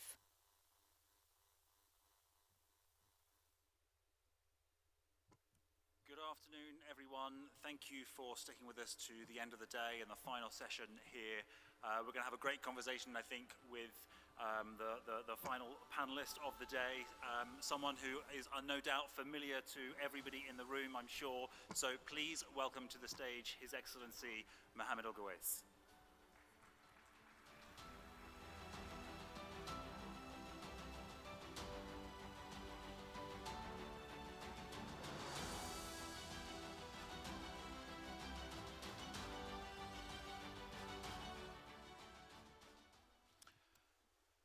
Good afternoon. Thank you for joining us. Good afternoon, Matthew. So this has obviously been a very exciting few years for the Saudi capital markets since the opening up to foreign investors and the QFI program launching in 2015. We've heard a lot about a lot of the milestones that have come across in that period since then over the course of today already, so I won't dwell on them too much, other than to say that, you know, this has obviously been a huge step change for CMA and Tadawul working in tandem on this process, welcoming the biggest IPO with Aramco coming onto the exchange here, and the launch of the parallel market, extensive investor outreach that's gone on, and a lot of investor communication, I think, over the past few years in terms of, you know, being very receptive to the needs of investors looking to access the Saudi market. I guess the big question now on a lot of people's minds is, having done all of these things over the past few years, what's your top one or two priorities going forwards from now? Well, Matthew, you are right. I think we are all very proud of the transformation that has been happening in the Saudi capital market over the past few years. Actually, so much so that occasionally we receive feedback that we need to pause a little bit and give the market time to digest, because after so many changes in terms of regulation, in terms of offering of securities, investment funds, REITs, et cetera, I think there is a bit of catch-up that everyone needs to go through, whether it's in terms of building capabilities, hiring more people, training those people, et cetera. So I think we are conscious of that on the one hand, but progress must continue. Yeah. And I think if you were to ask me what are the top few things that I think we are looking to focus on over the next year or so, I'd say there are 5 things. One is equities, the second is debt, the third is asset management, the fourth is sustainable finance, and I would also include Islamic finance as part of it, because both, we believe, are two sides of the same coin. And then finally, last but certainly not least, is capital market infrastructure, which includes additional products like derivatives, et cetera. So on the equity market side, I think it's a lot of more of the same. It's getting more traction. We've had over 21 listings last year. It looks like the numbers are likely to be significantly larger this year based on the pipeline. And I think this necessitates a lot of investment at the CMA, a lot of investment at capital market participants, and advisors that can accommodate all of this pipeline. But it also requires a few more frameworks. I think the new things that we are expected to see on the equity side is hopefully for the first time seeing offerings of foreign companies in the Saudi capital market, and I am aware that at least some advisors are working on prospective deals in that regard. Just to follow up on that, is the focus GCC companies coming into Saudi Arabia? Does that stretch further afield when you talk about foreign companies? So I think the value proposition for most foreign companies, particularly foreign companies that are pursuing a dual listing, is the big scale that you have in the Saudi capital market, whether it's the size or the liquidity. But what is important for us is a degree of homogeneity in terms of regulatory requirements. And I think it makes significantly more sense if you're looking at companies in concentric circles. So the closer they are to you, both geographically and in terms of the regulatory environment, the more likely it is that they are going to have a smooth process going through the dual listing process. On the debt side, I think the big piece of news that we're very happy about is, while the asset management industry has grown, is we will now see investment funds for the first time providing credit in terms of debt funds. And in that regard, actually, I would like to convey a significant word of appreciation to our Dean of the Financial Sector, His Excellency Dr. Fahd Mubarak, who played a pivotal role in reaching an agreement on enabling financing funds for the first time. And we think this will both add to the asset management universe as well as to provide more credit to the private sector. That, in addition to, of course, the growth that we're seeing in the debt capital market, which includes things like direct listing, which we will probably be seeing this year for the first time in the debt capital market, as we've seen in the Numu market, as well as inclusion on several indices, again, as we've seen in the equity market. And all of this will likely promote the debt capital market to see a new resurgence as a source of financing.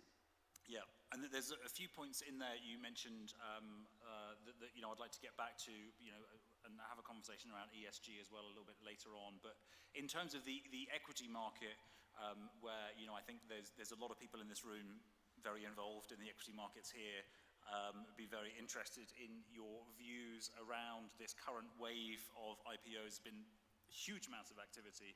I had a quick look at some of the statistics. So last year, over $9 billion was raised in Saudi Arabia. So for IPOs, it was a bigger market than Russia, Poland, Turkey, Spain, Italy, and Singapore.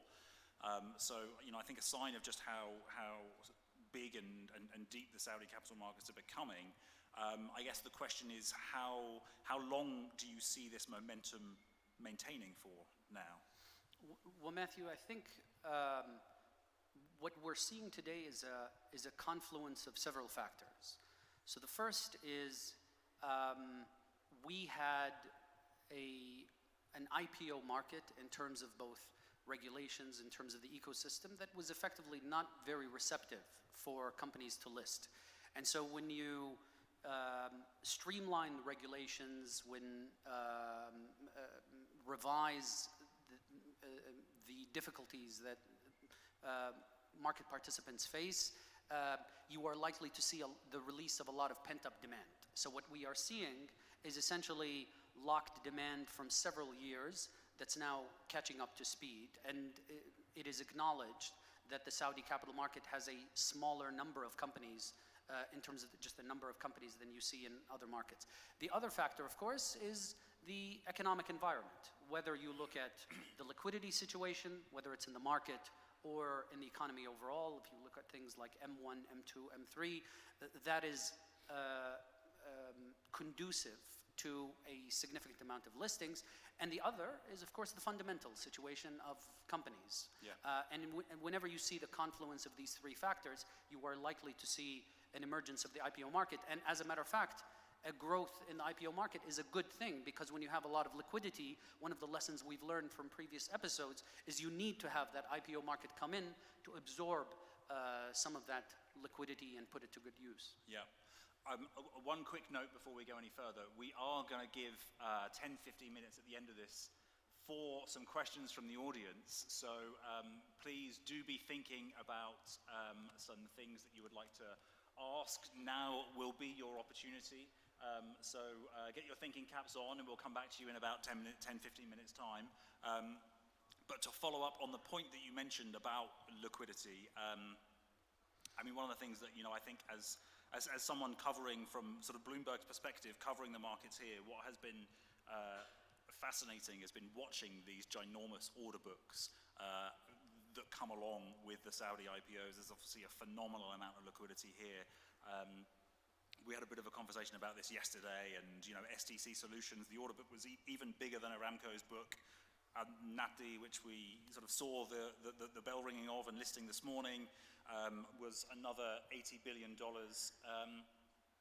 where is all of this liquidity coming from, and how much does it raise a concern for you that, is this real genuine demand there?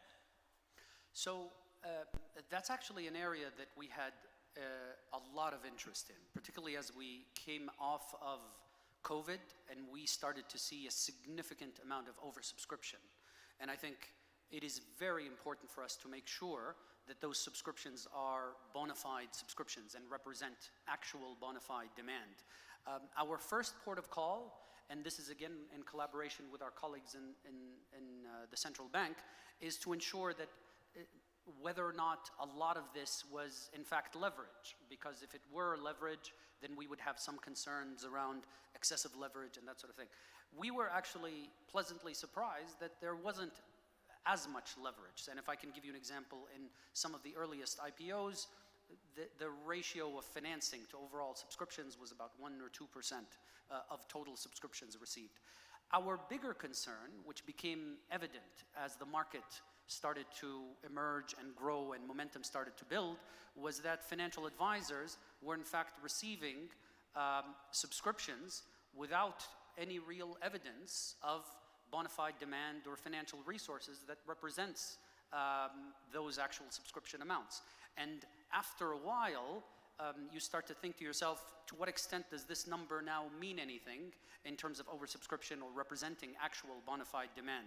So the two things that we've done as a result is, number one, we have started to investigate some of the most egregious cases, and some of the market participants are likely to hear back from us with respect to enforcement actions on the most egregious of cases. But more importantly, to make sure that this is a clear responsibility, we have instructed all market participants that it is their responsibility to ensure that all subscriptions received are representative of bona fide demand. And we've actually seen a very rapid result as a result of this. And to give you an example, at the peak, the highest IPO was 1,000 times oversubscribed. And if we look at the IPO that we actually, that was launched today in terms of the first day of listing, Nahdi, which is a smaller IPO in terms of size, that was 13 times oversubscribed. So you have a sense of the magnitude of the adjustment in terms of the number and amount of subscriptions more and more reflecting reality. And that is what we are concerned about, because the more it reflects reality, the more it becomes a factor in creating a fair and transparent market. Yeah. So should we expect to see more regulatory steps then at the moment, or are you, with the sort of the conversations you've had with the market participants, are you sort of confident that we're going to see this kind of come back to some more sort of realistic sense of the real demand out there? So I think what we have been looking to do, and this is something we've already done a few weeks ago, is the instruction that we gave to market participants, we are now considering enshrining into a revised version of our regulations. So we've actually come out with a public consultation on the revised book building regulations, which essentially incorporates a lot of the instructions that we shared with market participants, and we're essentially soliciting feedback from the market and whether they believe that is the best treatment, both to give them flexibility in how they structure their order books, but equally importantly to ensure a fair and transparent market that represents actual and bona fide demand, which is to the mutual benefit of all parties. Yeah. And also, I mean, one thing that's come up in some conversations that I've had today is, with, I think it's 100 companies, 100 files in the pipeline, on the sort of, current track of doing maybe sort of, 20, 25 a year, that's going to take a long time to work through. And unless, are you working to speed up that process to get things sort of going and get these companies who want to come to market able to come to market faster? So you're right, Matthew. I think as we have seen a step change in terms of the number of applications for listing and offering, I think this required everyone to up their game. And this includes ourselves in the CMA, it also includes market participants, It includes financial advisors. Actually, one of the largest number of calls I receive today is from potential issuers asking for help to find the right advisor, because they're saying either we can't find the right advisor, or the advisors we're looking for or talking to are too busy and they can't give us time. And I think it is a phase for all of us to up our game in terms of the capability. And I think we would not exclude ourselves in the CMA from this. We will fully recognize that, I would say in the first half of last year, the demand in terms of the number of files coming in far outstripped our ability to process them. And I think this required an adjustment on our side in terms of the nature of our review, the extent of our review, and the speed at which we iterate on some of these files versus reject some of these files. And the reason being is that when we were very early on in the process, we had a very collaborative approach of working with financial advisors, many of whom were new to the industry, on iterating multiple times on these application files. And if I give you an example, I think the largest number of iterations I've seen on a single file was over 20 files, 20 rounds having gone back and forth. Now, obviously this is a good thing because it improves the standard, it makes sure everyone is aligned, but when you start having volume of this magnitude, I think you should start to play a more receptive role of either believing that it fits the criteria, it meets the standards, or then rejecting it and having them go back to the drawing board, which helps streamline the process, but it also helps up the game of financial advisors. Yeah. Moving on to another topic that you alluded to in the sort of the opening priorities, you know, clearly the importance of ESG is increasing, and you know, Saudi Arabia has spoken a lot about this issue, and you know, talked about areas like the net zero plan for the country, some of the corporates we've started to see come out as well. For the CMA, from a regulatory perspective, how are you approaching this issue? Do you want to, do you have standards of disclosure that you want to start imposing, or more sort of use soft power to encourage people that they should be engaging with investors on these issues? How are you approaching it? Well, Matthew, I think as with everything, particularly anything that is new, it is always very helpful to take a gradual approach. So I think the first step of that gradual approach by the capital market regulators here, and indeed capital market regulators around the world, was a wait-and-see approach, where we're basically looking for a feel from the market to see how much demand exists, whether or not market participants, i.e. companies and listed firms, are going to proactively react to this demand, because the best issues are issues where the market works for itself and there's demand and the market reacts to demand. And indeed, we've actually seen a good bit of that. So if you look at, for example, the top 10 largest companies by market cap in the Saudi capital market, already 8 out of the 10, so 80% of them, include some degree of ESG or sustainability reporting in their annual reports. And remember, no regulator said anything. Not one word has been put into paper in terms of requirements. And that gives you a sense that there is bona fide demand and that the markets are reacting to it. The role we had played in this initial phase is one of building awareness. I think we had worked with companies in terms of workshops, roadshows, engagements on building awareness on the importance of ESG and the factors of ESG. We also worked with the exchange that did similar activities. The exchange actually went a step further to issue a guidebook helping and providing orientation to firms considering ESG and sustainability reporting. I think now that we've moved in terms of the level of demand to another phase, I think there is now need, both from investors and from issuers, on some degree of standardization.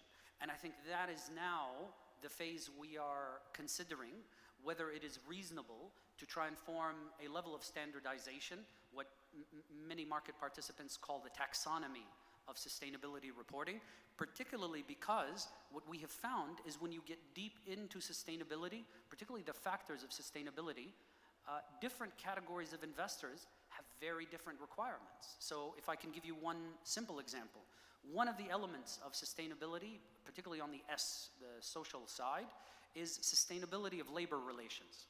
So if you talk to an international investor and ask them what that means to them, they'll think of things like diversity of employment, gender pay, diversity of boards, that sort of thing.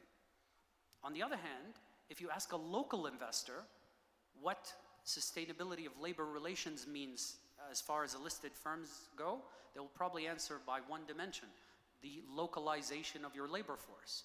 How many localized labor force? And it is that taxonomy and that standardization which allows us to put all of the requirements by all market participants in one table and create a framework for it, but more importantly, create a phasing mechanism to say which ones do we just want to issue guidelines, which ones do we want to enforce disclosure, which ones do we want to mandate, which ones would be comply or explain. And like the governance code before it, that's very much a gradual process. It was not likely to be an all or none type situation. And what do you have any views on, what sort of the timeline is before you get to the point of issuing rules around that, or issuing some sort of guidelines around it? I think we have started working on this year, but with anything that is new, it ultimately becomes a collaborative process, because what you need to do is you need to gauge the interests of market participants, mainly the investors, about what categories they think are appropriate. Our hope is that within the next 12 months or so, that we will at least come out with some sort of consultation to the market where they can get a sense of what the direction is. Yeah. One of the things that the UAE introduced last year was a mandatory requirement about having diversity on boards. How do you feel about that within the Saudi context? Is that something that you would look at doing, or how would you promote that sort of the diversity angle? So I would say, similar to many points in terms of regulations, mandates and regulations usually are a very blunt instrument, because they are one size fits all. Everyone needs to comply, and firms have different circumstances.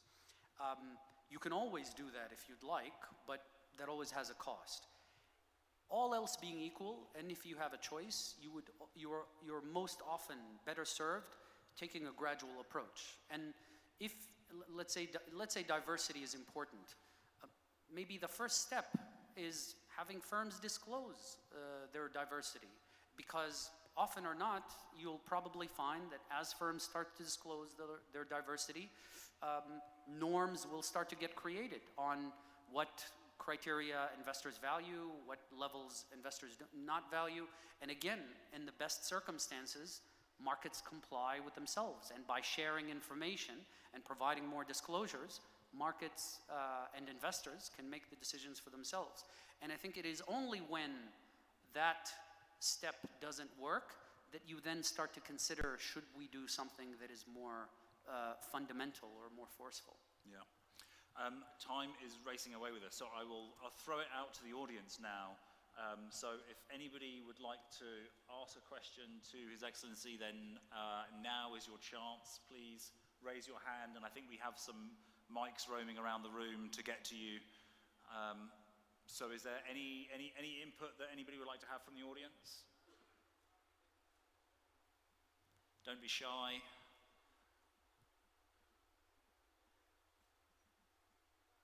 Well, oh yes, sorry, we have a question just down here in the second row. Mic's on the way.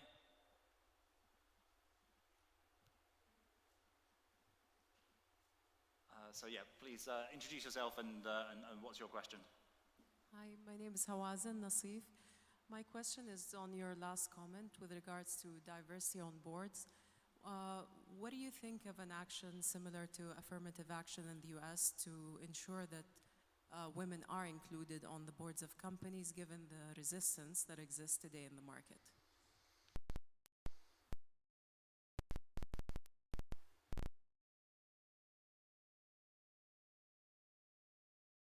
Anything where you require someone to do something, you have to have a very, very strong reason to do. And one wouldn't want to preclude from that, but what you would want to make sure first is whether you've tried all of the mechanisms before, and there are many, many blocks before you get to that level. And let me give you an example. Saudi Arabia is very advanced in terms of corporate governance. On most global standards, Saudi Arabia is today in the top 5 worldwide, whether you call it protecting minority investors or shareholder governance, along most global rankings. Now, we have gotten there through a very, very long path. So we issued a corporate governance code, which was actually not mandatory. And not only was it not mandatory, it didn't even include comply or explain provisions. It was just there to build awareness, to build the culture. And I think after that phase, the regulators started to select certain clauses that we thought were quite important, quite critical, and start to enforce those clauses individually. And it was only after about a decade, about 10 years, that the Capital Market Authority issued the first mandatory corporate governance code and then started to enforce the provisions of that code. And even when that code was enforced, there were a few provisions that remained indicative because, again, we wanted to give the market enough time to react and respond.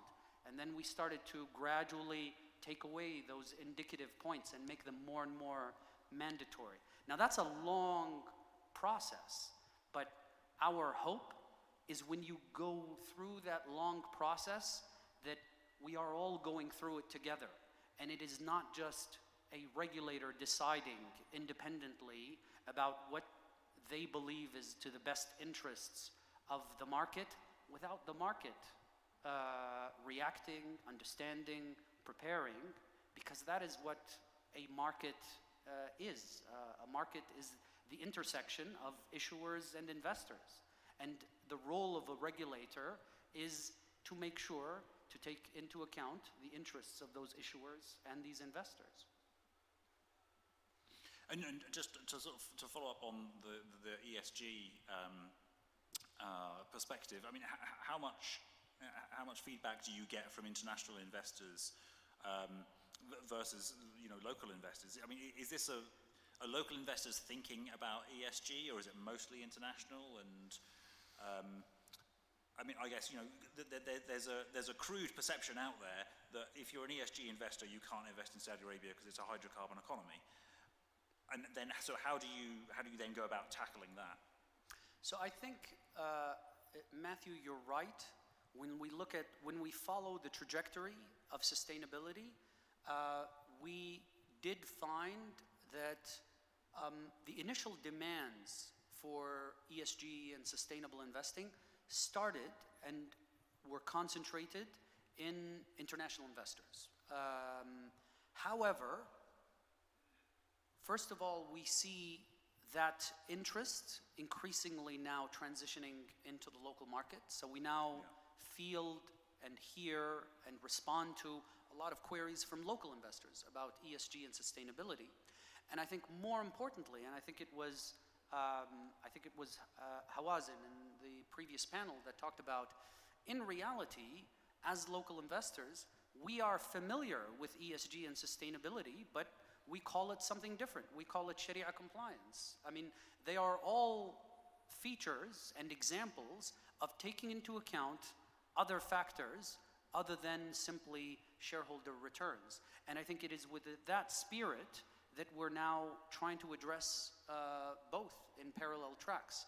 Standardization around Sharia compliance and Sharia investing, as well as standardization around ESG and sustainability, because we do believe that there is a high degree of interconnectedness between them. Yeah. Is there anything else from the audience? Does anybody else have we've got a couple of questions over here. Can we get a mic over there?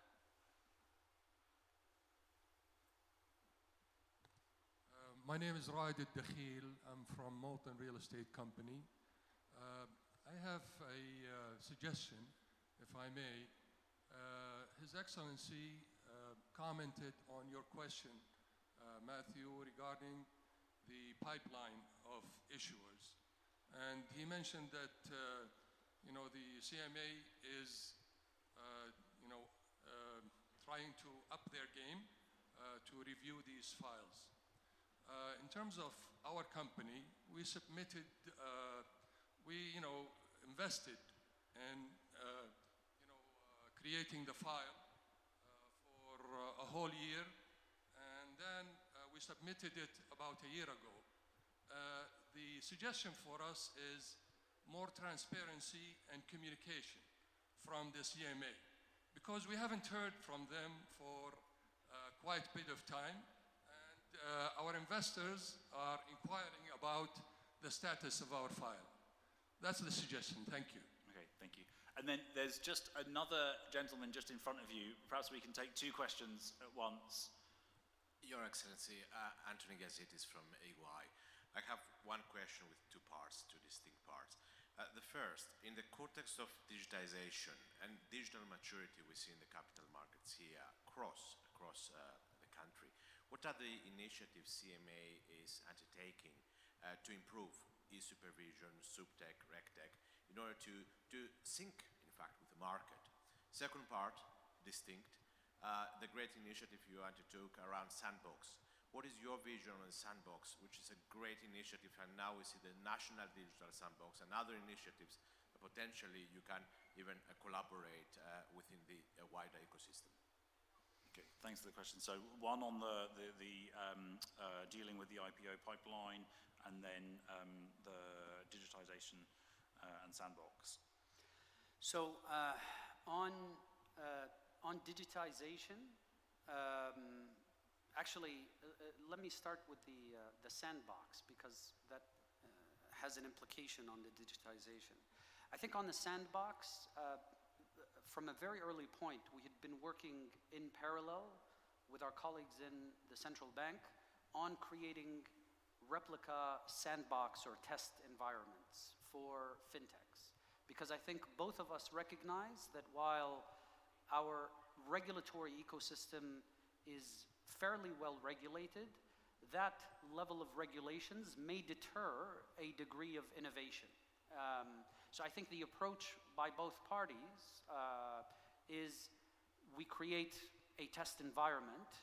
You don't necessarily need to comply with the categories of licenses that you traditionally are familiar with, at least in the capital market. It's asset management, brokerage, advising, arranging, etc.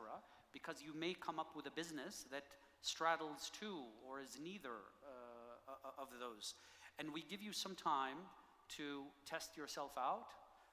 And after that time period, you either renew or you decide that that business doesn't work and then you move on to another business, or you decide that it is a good business and then you graduate into a stable regulatory regime.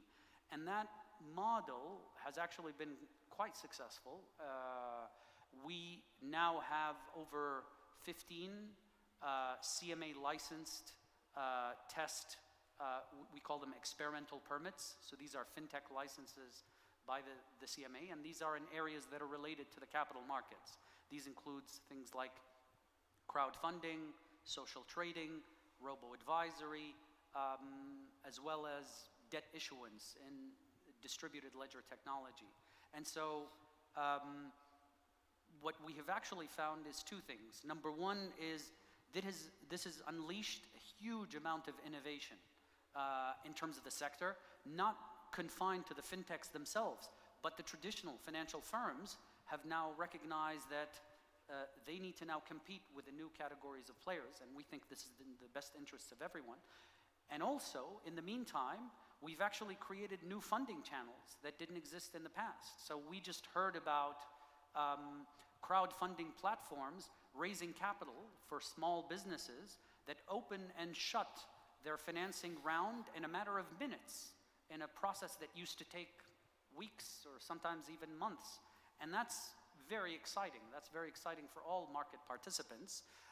We're also learning some of the things from the fintech experience. We're transmitting it into the regulatory framework for traditional businesses. And so they're now benefiting as a process. So this has been a fairly beneficial exercise. And actually only last week, I had the great pleasure with His Excellency, the Governor of Sama, to inaugurate Saudi FinTech, which is actually a joint exercise by the central bank and the CMA to serve as an incubator, an accelerator for FinTech businesses that predates our regulatory approach, because we recognize that we can only do so much as regulators, and you actually need someone who goes out, incubates these businesses, helps them out. And I mean, it is very exciting to see the level of innovation and the amount of interest in this regard, including local and international entrepreneurs. On the digitization front, I think that's the flip side of the equation, is because of the importance of technology, I think it is quite important for us, both as a regulator and as supervisor, to be extremely advanced in terms of our technology capabilities.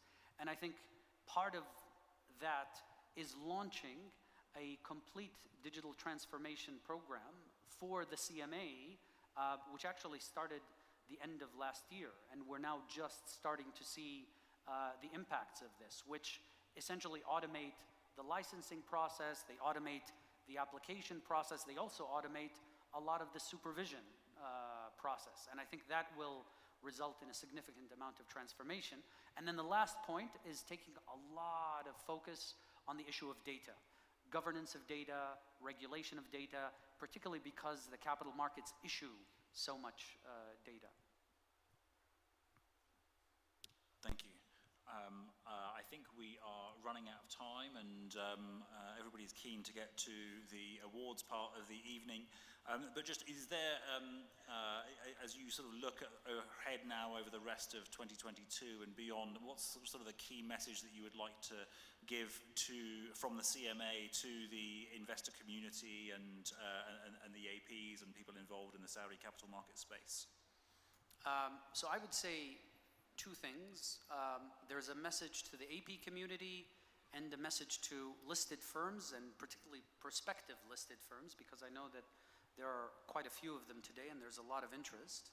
I think if I can start with the AP community, I think the message is clear to all of them, is now is the time to invest in resources, whether it's training, hiring, developing your teams, because today resources and people is the main bottleneck. And the more people I talk to, I think everyone recognizes that is the main bottleneck. So I think there is a call for all capital market participants to start to invest in their resources, whether it's human resources or technology resources, because very soon, if you're not ahead of technology, you will quickly be left behind.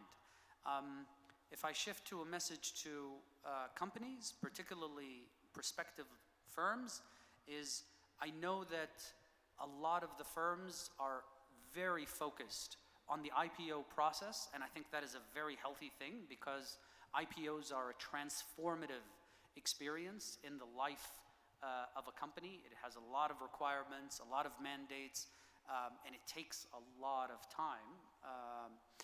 However, I think more importantly is to think about your future after going public, not just on the IPO transaction. And I think if you excessively optimize for the IPO transaction, some of this may be at the expense of your long-term relationship with your shareholders and with the broader investment community. And the two factors, I think, that revolve around this, around governance and around disclosure. And the key question you should ask yourself is, if you have a friend who is invested in you, if you feel good enough to explain this to your friend as an investor, it's probably good enough for the market. If you have an awkward enough time to try and explain it to your friend as an investor, then it's probably not good for the market, whether it's in terms of governance or disclosure.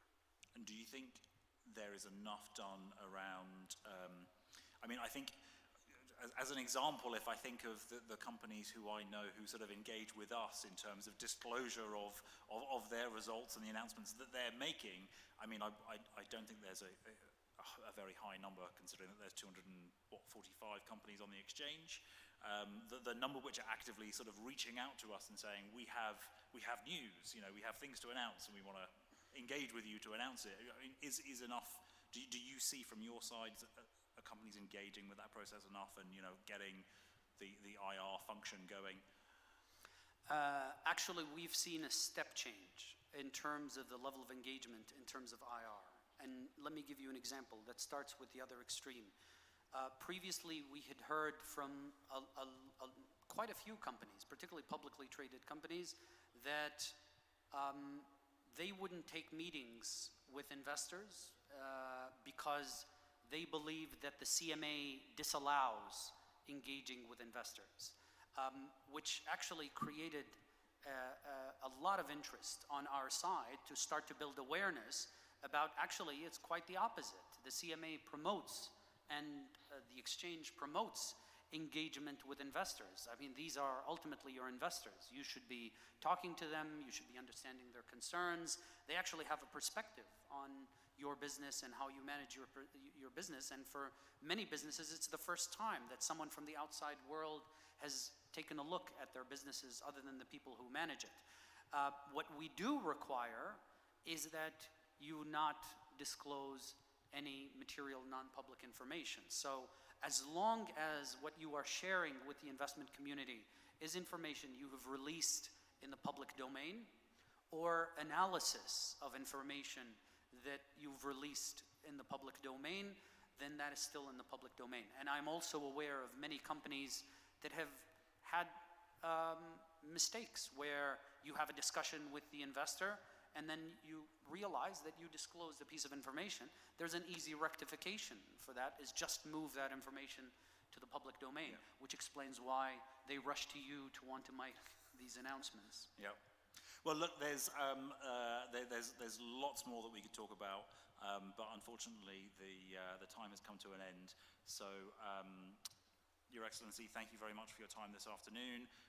Thank you for all your attention and your questions, and let's please show your appreciation to His Excellency Mohammed Al Ghawais. Thank you. Thank you.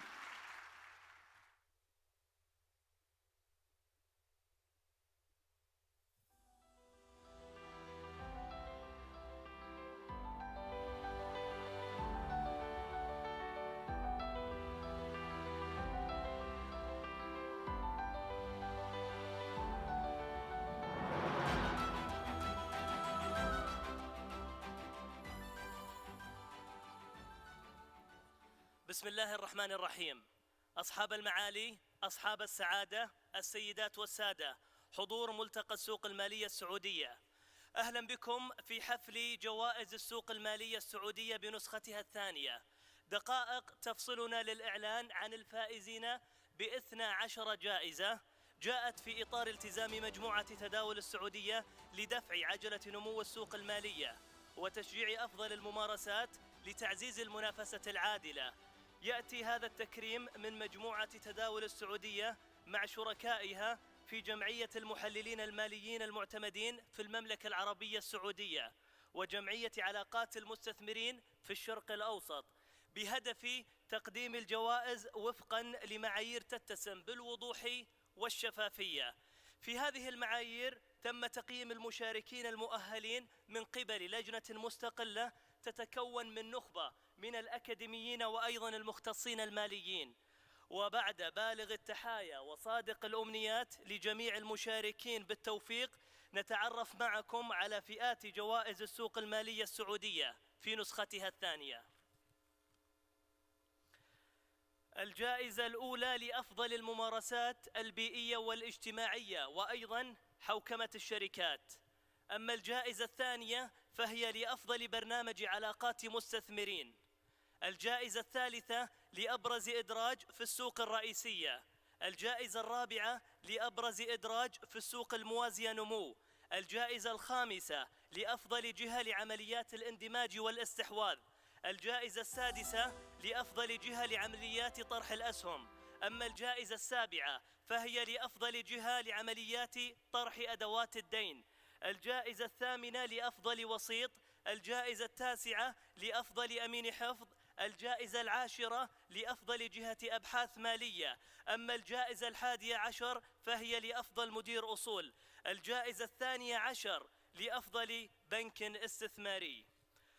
ولتسليم الجوائز تكريما لهذه الجهود الاستثنائية، اسمحوا لي أن أدعو رئيس مجلس إدارة هيئة السوق المالية السعودية معالي الأستاذ محمد القويز، وأيضا أدعو الرئيس التنفيذي لمجموعة تداول السعودية سعادة المهندس خالد الحصان، كما أدعو ممثل جمعية علاقات المستثمرين في الشرق الأوسط الأستاذ فيصل المدلج للمشاركة في تسليم الجائزة الأولى والثانية، فتفضلوا إلى المنصة.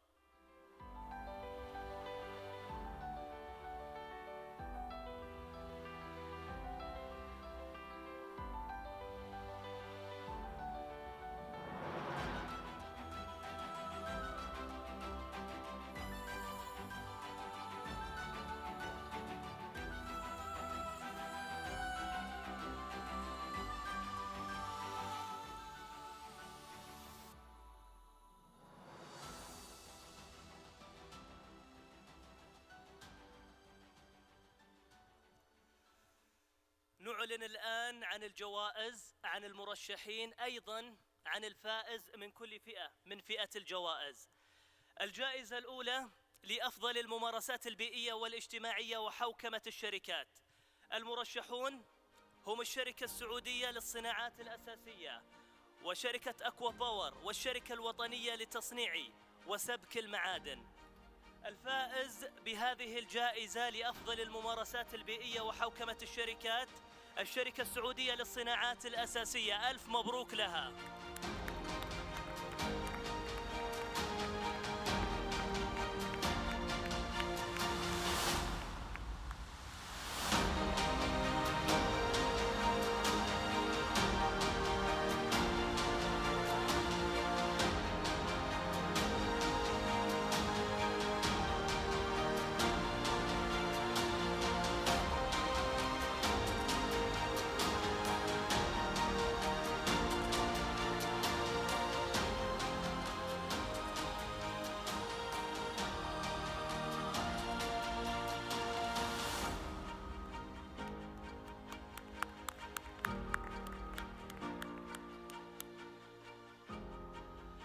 الجائزة الثانية لأفضل برنامج علاقات مستثمرين. المرشحون لهذه الجائزة مصرف الراجحي، أيضا مجموعة الدكتور سليمان الحبيب للخدمات الطبية، والشركة السعودية للصناعات الأساسية. الفائز بهذه الجائزة مصرف الراجحي.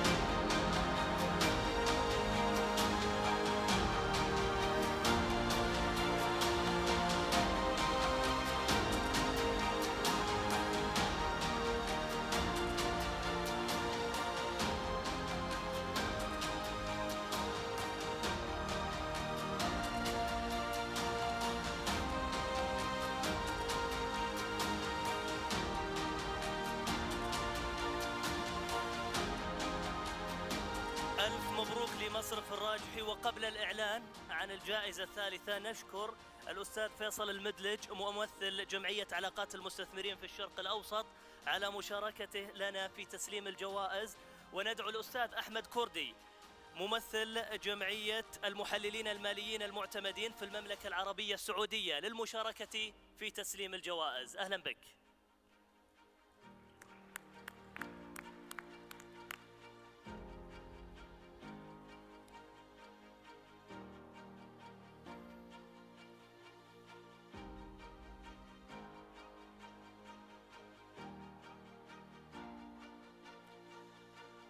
وإلى الجائزة الثالثة، جائزة أبرز إدراج في السوق الرئيسية. المرشحون لهذه الجائزة الشركة العربية لخدمات الإنترنت والاتصالات، وشركة أكوا باور، وشركة ذيب لتأجير السيارات.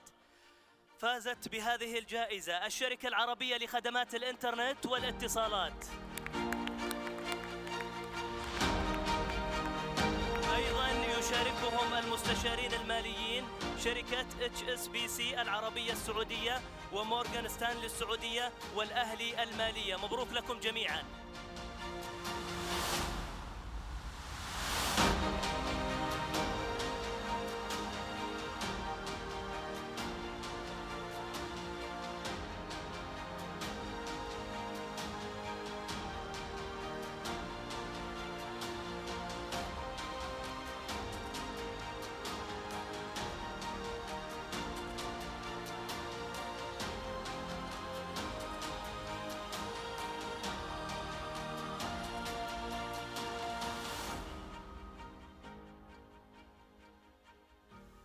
إلى الجائزة الرابعة، جائزة أبرز إدراج في نمو السوق الموازية. بانتظار أيضاً شركاء الجائزة الثالثة مستشاري طبعاً شركة HSBC العربية السعودية، أيضاً مورغان ستانلي السعودية الأهلي المالية، فليتفضلوا إلى المنصة لتكريمهم.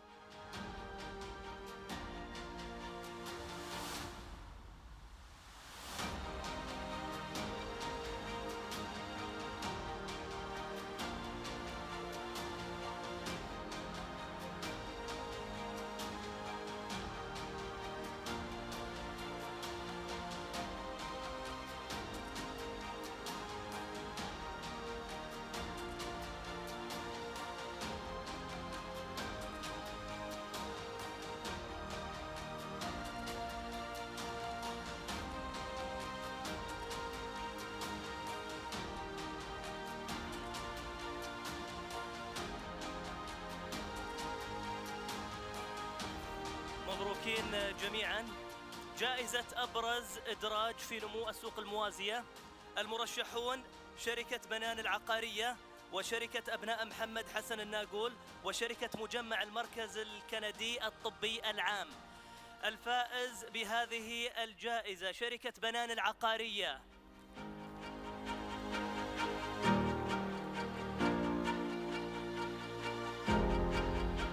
أيضاً يشاركهم في التكريم المستشار المالي مجموعة الدخيل المالية.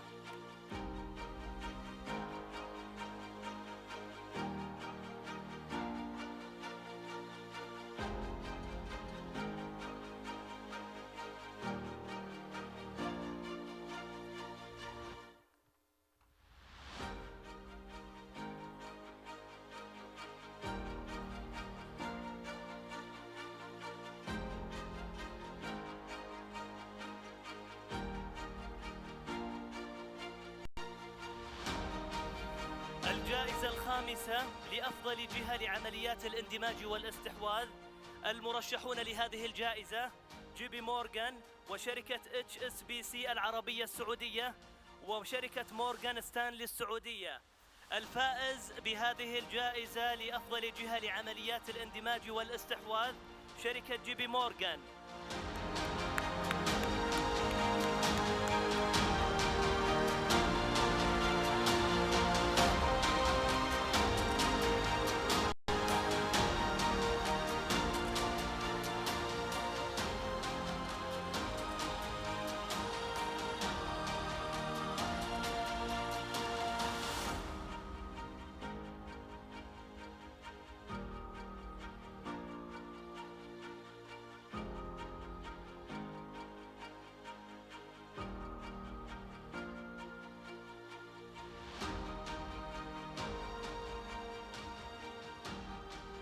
جائزة أفضل جهة لعمليات طرح الأسهم، المرشحون الأهلي المالية وشركة HSBC العربية السعودية والسعودي الفرنسي كابيتال. الفائز بهذه الجائزة الأهلي المالية.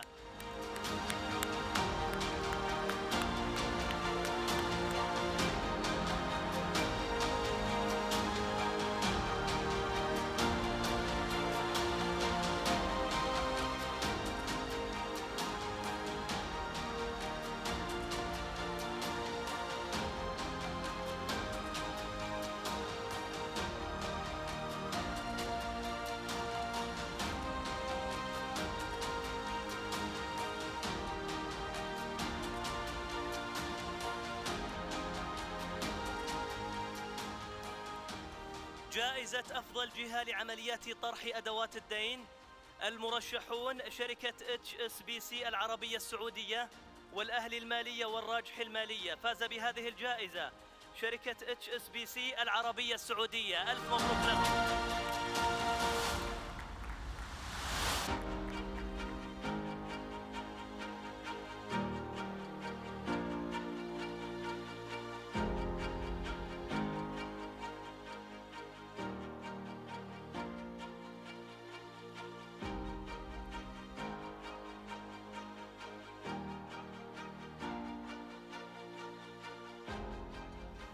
جائزة أفضل وسيط، المرشحون الراجح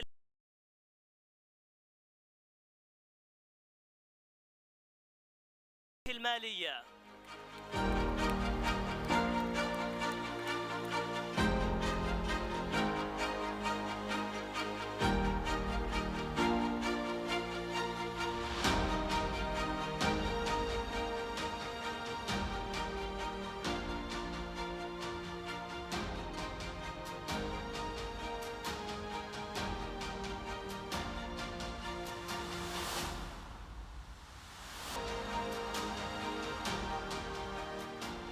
جائزة أفضل أمين حفظ، المرشحون الرياض المالية وشركة البلاد المالية وشركة HSBC العربية السعودية. الفائز بهذه الجائزة الرياض المالية.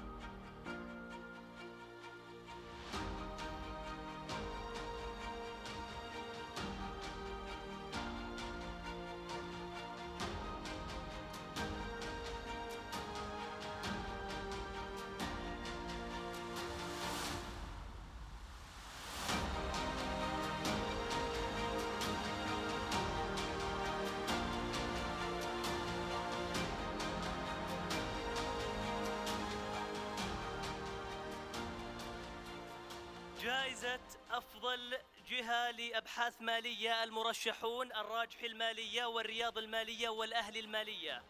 الفائز بهذه الجائزة الراجح المالية.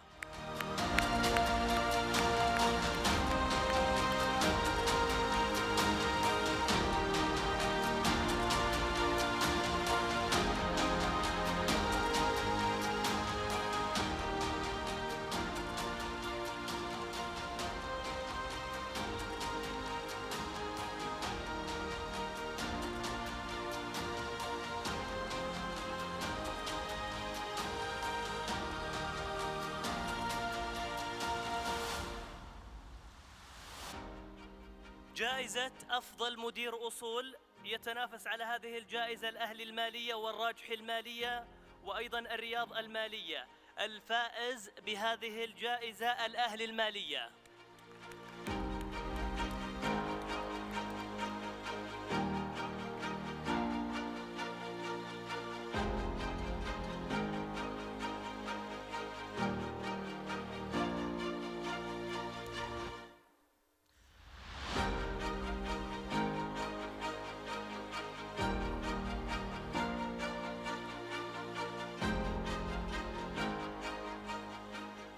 الجائزة الأخيرة جائزة أفضل بنك استثماري، المرشحون الأهلي المالية، الرياض المالية وشركة HSBC العربية السعودية. الفائز بجائزة أفضل بنك استثماري الأهلي المالية.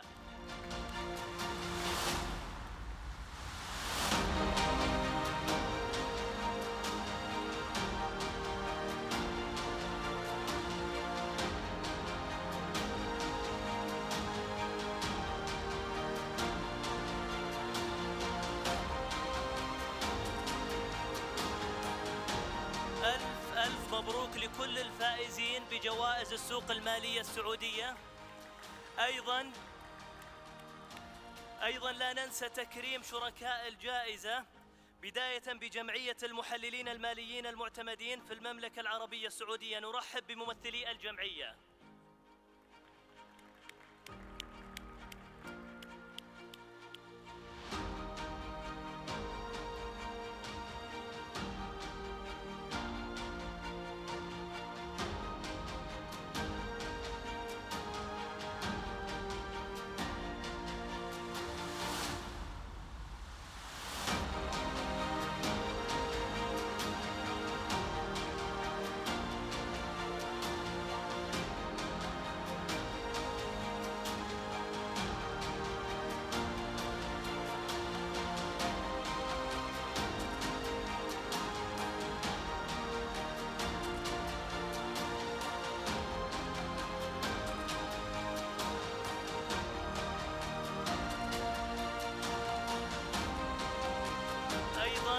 نكرم جمعية علاقات المستثمرين في الشرق الأوسط. أهلا بممثليهم.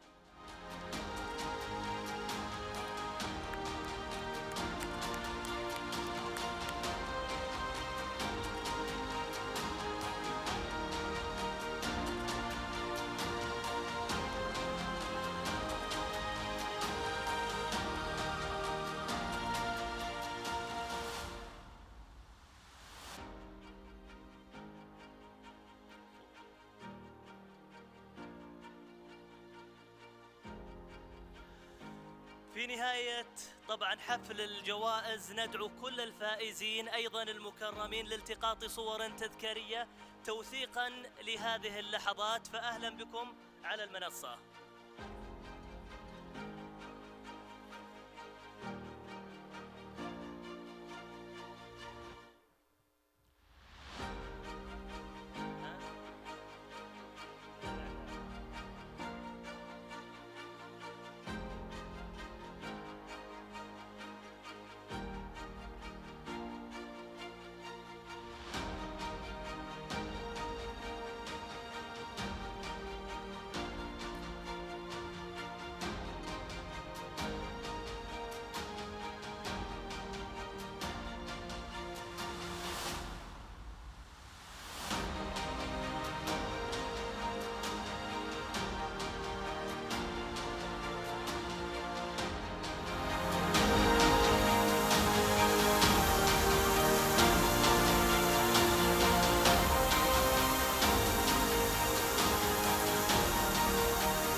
مبروك لكل الفائزين. في الختام أصحاب المعالي، أصحاب السعادة، الحضور الكريم، شكرا جزيلا لكم على هذا اليوم حضورا وتفاعلا.